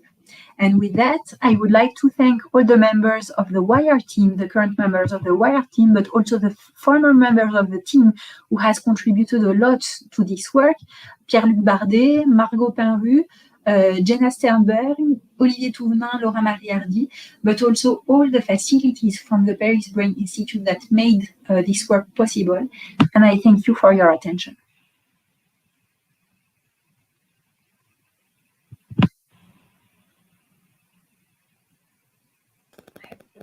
Okay, so thank you very much for your presentation. I think it's quite new for us, all this information. Very different from what we have been watching in the symposium. So we have some questions here. Let me see. From João Mamedi. Do you mind? Can we see the question? Dr. Yasmine, perform any test to see how the behavior of these animals? Yes, so it's a very, very interesting question. So actually, these animals are, so I suppose that you are talking about the mutants that lack the Reisner fiber. So actually, the only defect they exhibit is really this curvature of the body axis. They are still able to coil in their chorion during embryogenesis, and they are even able to hatch normally. But what is really striking is that given the curvature of their body axis, they actually do not locomote normally, and they do not explore normally their environment because of postural defects that are directly due to the deformity. So do they grow up to adults? Yes, so they do grow until adulthood, and this has actually very nicely shown very recently by two groups, actually, even three groups, that has shown that actually if you manage to grow those mutants, what is very interesting is that they display 3D torsions of the spine from the juvenile stage to the adulthood. And we now know that those adults are viable and fertile, and that really the characteristic of those mutants at adult stage are actually relying on 3D torsions of the spine that mimic scoliosis. Do we have any other questions here? Okay, Beatriz wants to know, she congratulates you, and then she asks if she would like to ask if you analyze the mortality of these animals. So can you say it again? Because the sound was very bad. I'm sorry, I didn't get the question. Here, she would like to know about the mortality. Yes, so actually the mortality was similar in the corresponding mutants and in the control siblings. So basically, if you compare in-crosses of heterozygous and in-crosses from wild types, the mortality is totally comparable. So they are not more fragile than the others if you manage to grow them in the right conditions. So the big problem that we have to grow these animals is the fact that as they do not manage to swim properly at early larval stage, they are not able actually to inflate properly their swim bladder and to actually hunt for food. But if you are able to feed them properly, they are able to grow in a quasi-normal manner. And then can you breed them? Yes, they are totally fertile. So actually, if you manage to grow males and females that are mutants, they are totally fertile, and you can get a progeny to work with. So the progeny keeps the same pattern? Yes, exactly. Nice. So we have one more question here. João asks again, did they feel pain? Can you access that? Do they feel pain? We have never tackled this question. We have always been very attentive to the fact that the mutants that are deformed, as you can see here, are actually able to feed normally and to behave normally and not to be aggressed by other siblings in the water tank. But we have never really addressed the question of the pain, I have to say. Quite interesting to know if they feel pain. Scoliosis or any other bony modification in humans can cause pain, right? Yeah, so what I can tell you is that in humans, scoliosis is associated with increased pain feelings when the curvatures are of large amplitude. And so one can hypothesize that for the fish, it would be the same, and that a scoliotic fish with high deformities would have actually thoracic pain due to the constraints, the geometric constraints of the deformed spine as in humans. But this is not really something that at this stage we are able to measure properly. Okay. So I believe we have no more questions, but then you can check on the YouTube and chat a little bit with people that are asking. I want to thank you very much for the presentation. It was very nice to know such a different type of research being done in zebrafish. And again, I want to thank you for accepting our invitation to be here with us. Thank you very much for your invitation, and thank you really for all the questions that I had. It was really nice to share this work with you.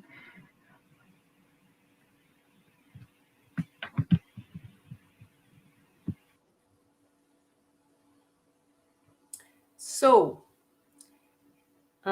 we are going to end the symposium, and I can speak in Portuguese now, right? Então, estamos caminhando para o final. Já são 20 para 5. A nossa previsão era terminar às 5 horas, mas aí tivemos menos perguntas. E eu queria saber se o Bruno estará aqui conosco para a gente fazer um encerramento. Cadê o Bruno? Bruno está terminando a aula. Muito bem. Então, nós temos que esperar uns minutinhos, ok? Coloca o vídeo da Alesco, que é a nossa patrocinadora, e a gente volta assim que terminar o vídeo.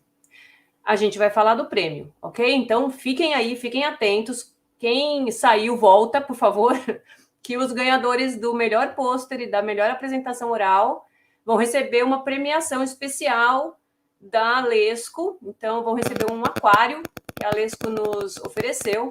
Será enviado para o endereço dos ganhadores, do primeiro colocado de pôster e primeiro colocado de apresentação oral. e aí a gente vai precisar entrar em contato com essas pessoas. Além disso, a gente vai anunciar também os segundos e terceiros colocados que receberão um certificado de apresentação oral e apresentação de posters, ok? Então, vejo vocês em alguns minutos.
Então, estamos de volta. Deixa eu tirar o som do meu aqui. Não era meu. Bruno. Oi! Conseguimos! Bate aí! Bate aí, deu certo! Olha, tem pouca gente acompanhando neste momento, acho que a gente está com 18 pessoas só, 20 pessoas no YouTube, mas o pessoal estava comentando que os vídeos estão sendo acessados depois, né? Então, você estava dando aula, por exemplo, você vai ver depois o vídeo, tem mais outras pessoas com outras tarefas também que vão voltar a assistir. E a gente vai ter esses vídeos agora por bastante tempo aí disponível. E só palestra bacana, né? Foi super legal isso, porque eu quero rever, eu quero tirar uma dúvida. Nossa, né? Eu acho que é um registro muito legal. Vai ficar um registro muito bacana. Gostaria de ter dos outros também. Gente, a gente não ensaiou isso não, tá? Isso é natural mesmo que a gente está falando. Mas a gente tem uma projeção para ser feita. Tem que chamar as meninas, né? Os meninos todos que ajudaram a gente aqui. Cadê? Sim. Cadê Mamed? Cadê Bia? Cadê Laila? Por favor, entra aí todo mundo. Todo mundo aqui. Isso. Aí, e aí, vamos agradecer a vocês, que sem vocês a gente não teria conseguido, né? Uma média aí nos bastidores dessa semana, Bruno nos bastidores da semana passada, e as meninas respondendo, fazendo pergunta de última hora para pesquisador internacional, porque não tinha pergunta. Foi ótimo, maravilhoso. Todo mundo ajudou pra caramba a gente conseguir enrolar esse simpósio. Como sempre, né, Ana? Se não são eles que fazem o trabalho da bancada, eles que fazem os congressos, eles fazem tudo, putz grila, e ganha merreca. E ganha uma merreca. Ah, meu Deus. Escuta, quem vai projetar os slides? Para a gente falar um pouquinho. Isso. Vamos contar o que aconteceu, vamos fazer um resuminho. Ó, vem ainda vem com o som, nem sabia, que legal, a gente já tem um somzinho. Só um minutinho.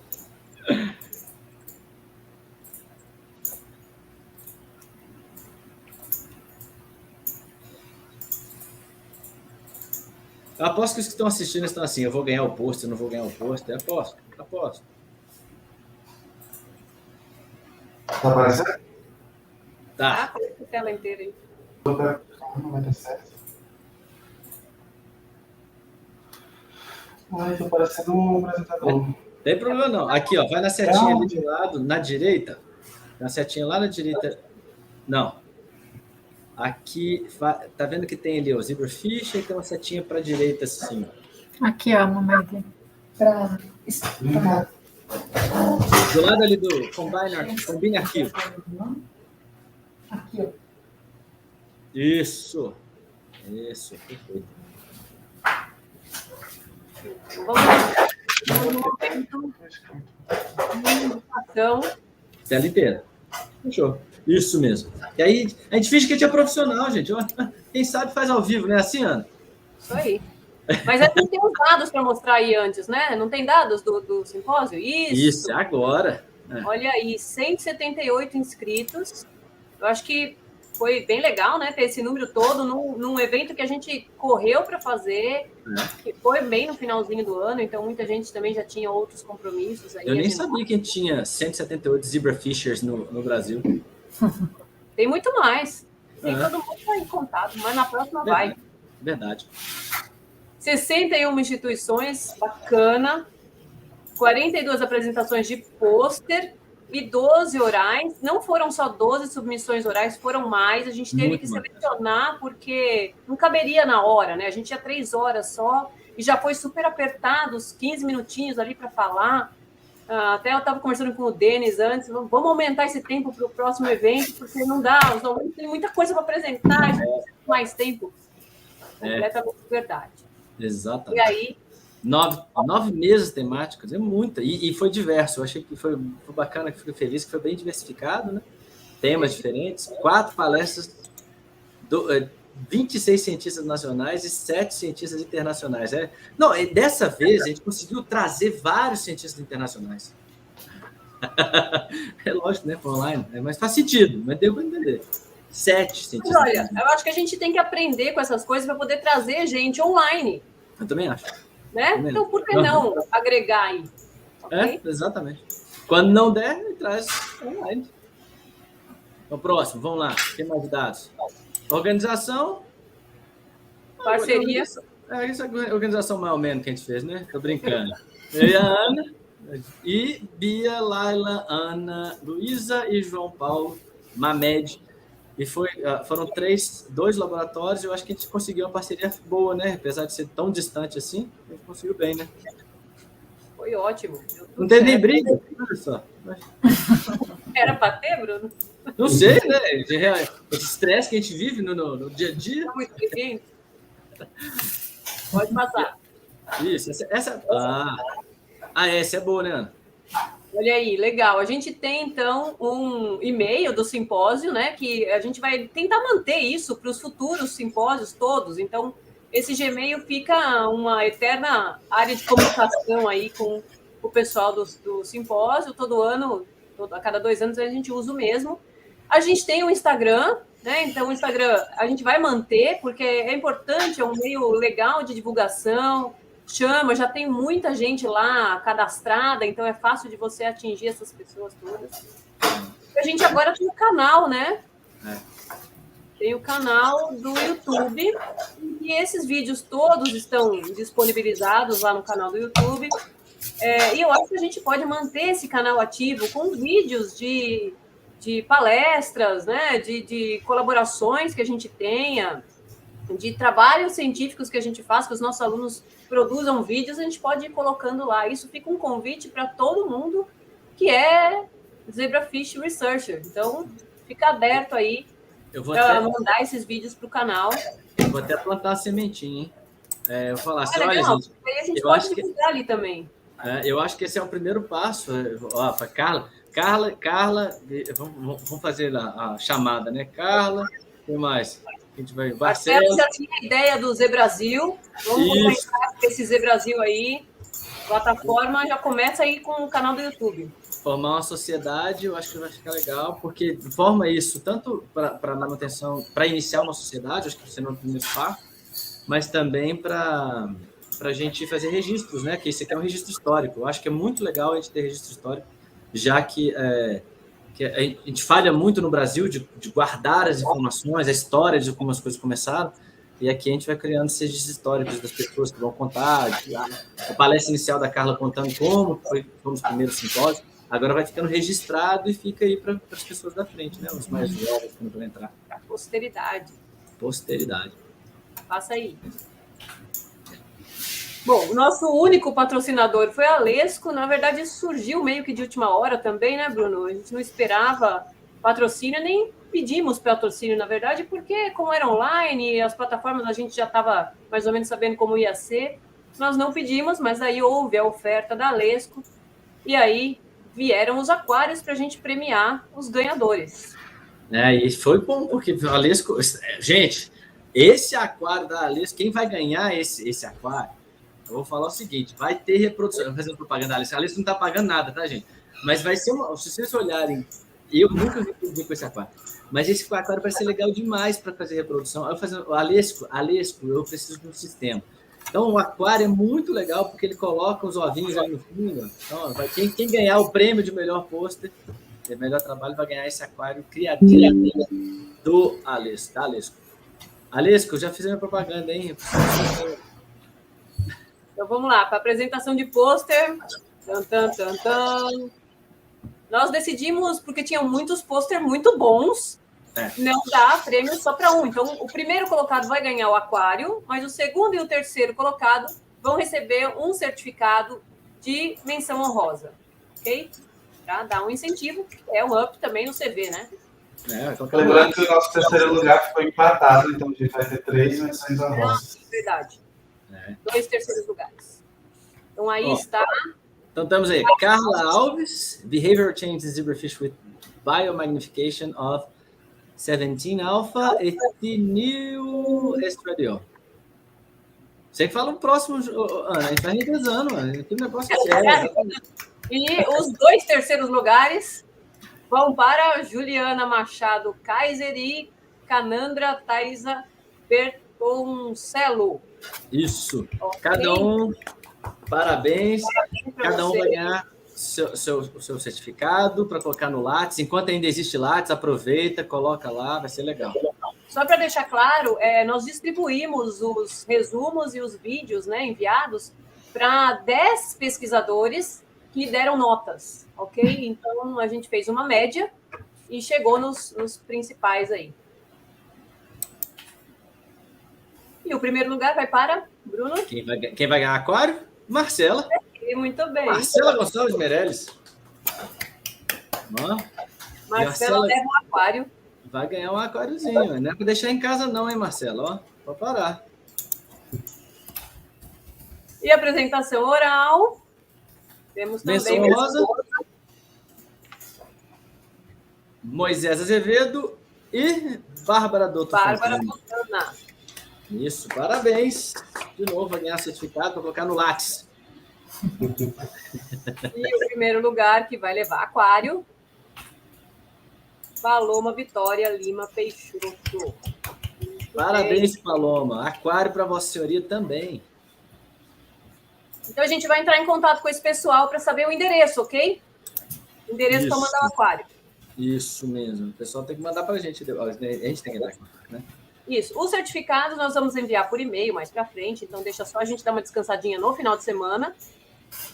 Nós vamos enviar os certificados de participação no evento com um espaço para você colocar seu nome, para a gente não ter que preencher 178 certificados. E os certificados de apresentação oral e de pôster serão enviados com o nome e o trabalho das pessoas. Além dos certificados de premiação aqui, de primeiro, segundo e terceiro lugar. Uhum. E agora? E para finalizar, a surpresa no final de todo o evento. Ah, é verdade. Pode passar? E agora? Pode? Aonde será? O próximo evento vai ser aqui em Belo Horizonte. Se tudo der certo, presencial, é o que a gente vai planejar. Para 2023, o 8º Simpósio Zebrafish com modelo animal de pesquisa. Vai ser aqui em BH, na UFMG. A gente vai tentar planejar uma coisa bem legal. Quem sabe vocês podem conhecer o Inhotim, o museu, um dos que ficou na lista dos 10 melhores museus do mundo, um monte de revistas, vocês vão conhecer. Quem sabe a gente consegue fazer mais coisas aqui. Tudo vai depender da pandemia, mas eu estou otimista para isso. Olha, gente, obviamente não vai estar ali, que eu estou vendo ali na janela ali do Mamed, eu não sei se é da Mamed ou da Bia, que está lá 30 graus ensolarado. Não lembro de onde é. É aqui. Então, 30 graus ensolarado. Está quase de noite e está 30 graus. Pois é, aqui em Belo Horizonte não seria, obviamente. Então, BH não vai estar com 30 graus ensolarado, mas todos estarão convidados para virem aqui no nosso evento. Vai ser um evento que a gente vai lutar para ficar da mesma qualidade que ele sempre foi, né? Então, é um evento muito gostoso, que vocês sabem, que a gente conversa, vê os colegas, conhece novos colegas, conhece as novas linhas de pesquisas, tudo que está sendo feito. Então, são todos convidados para virem em BH daqui a 2 anos. Bruno, vai ter pão de queijo no coffee break? Eu vou pensar. Não, as duas já falaram que sim, então já estragou, mas vai. Pão de queijo, carpiezinho, vai estar cheio de coisa de queijo.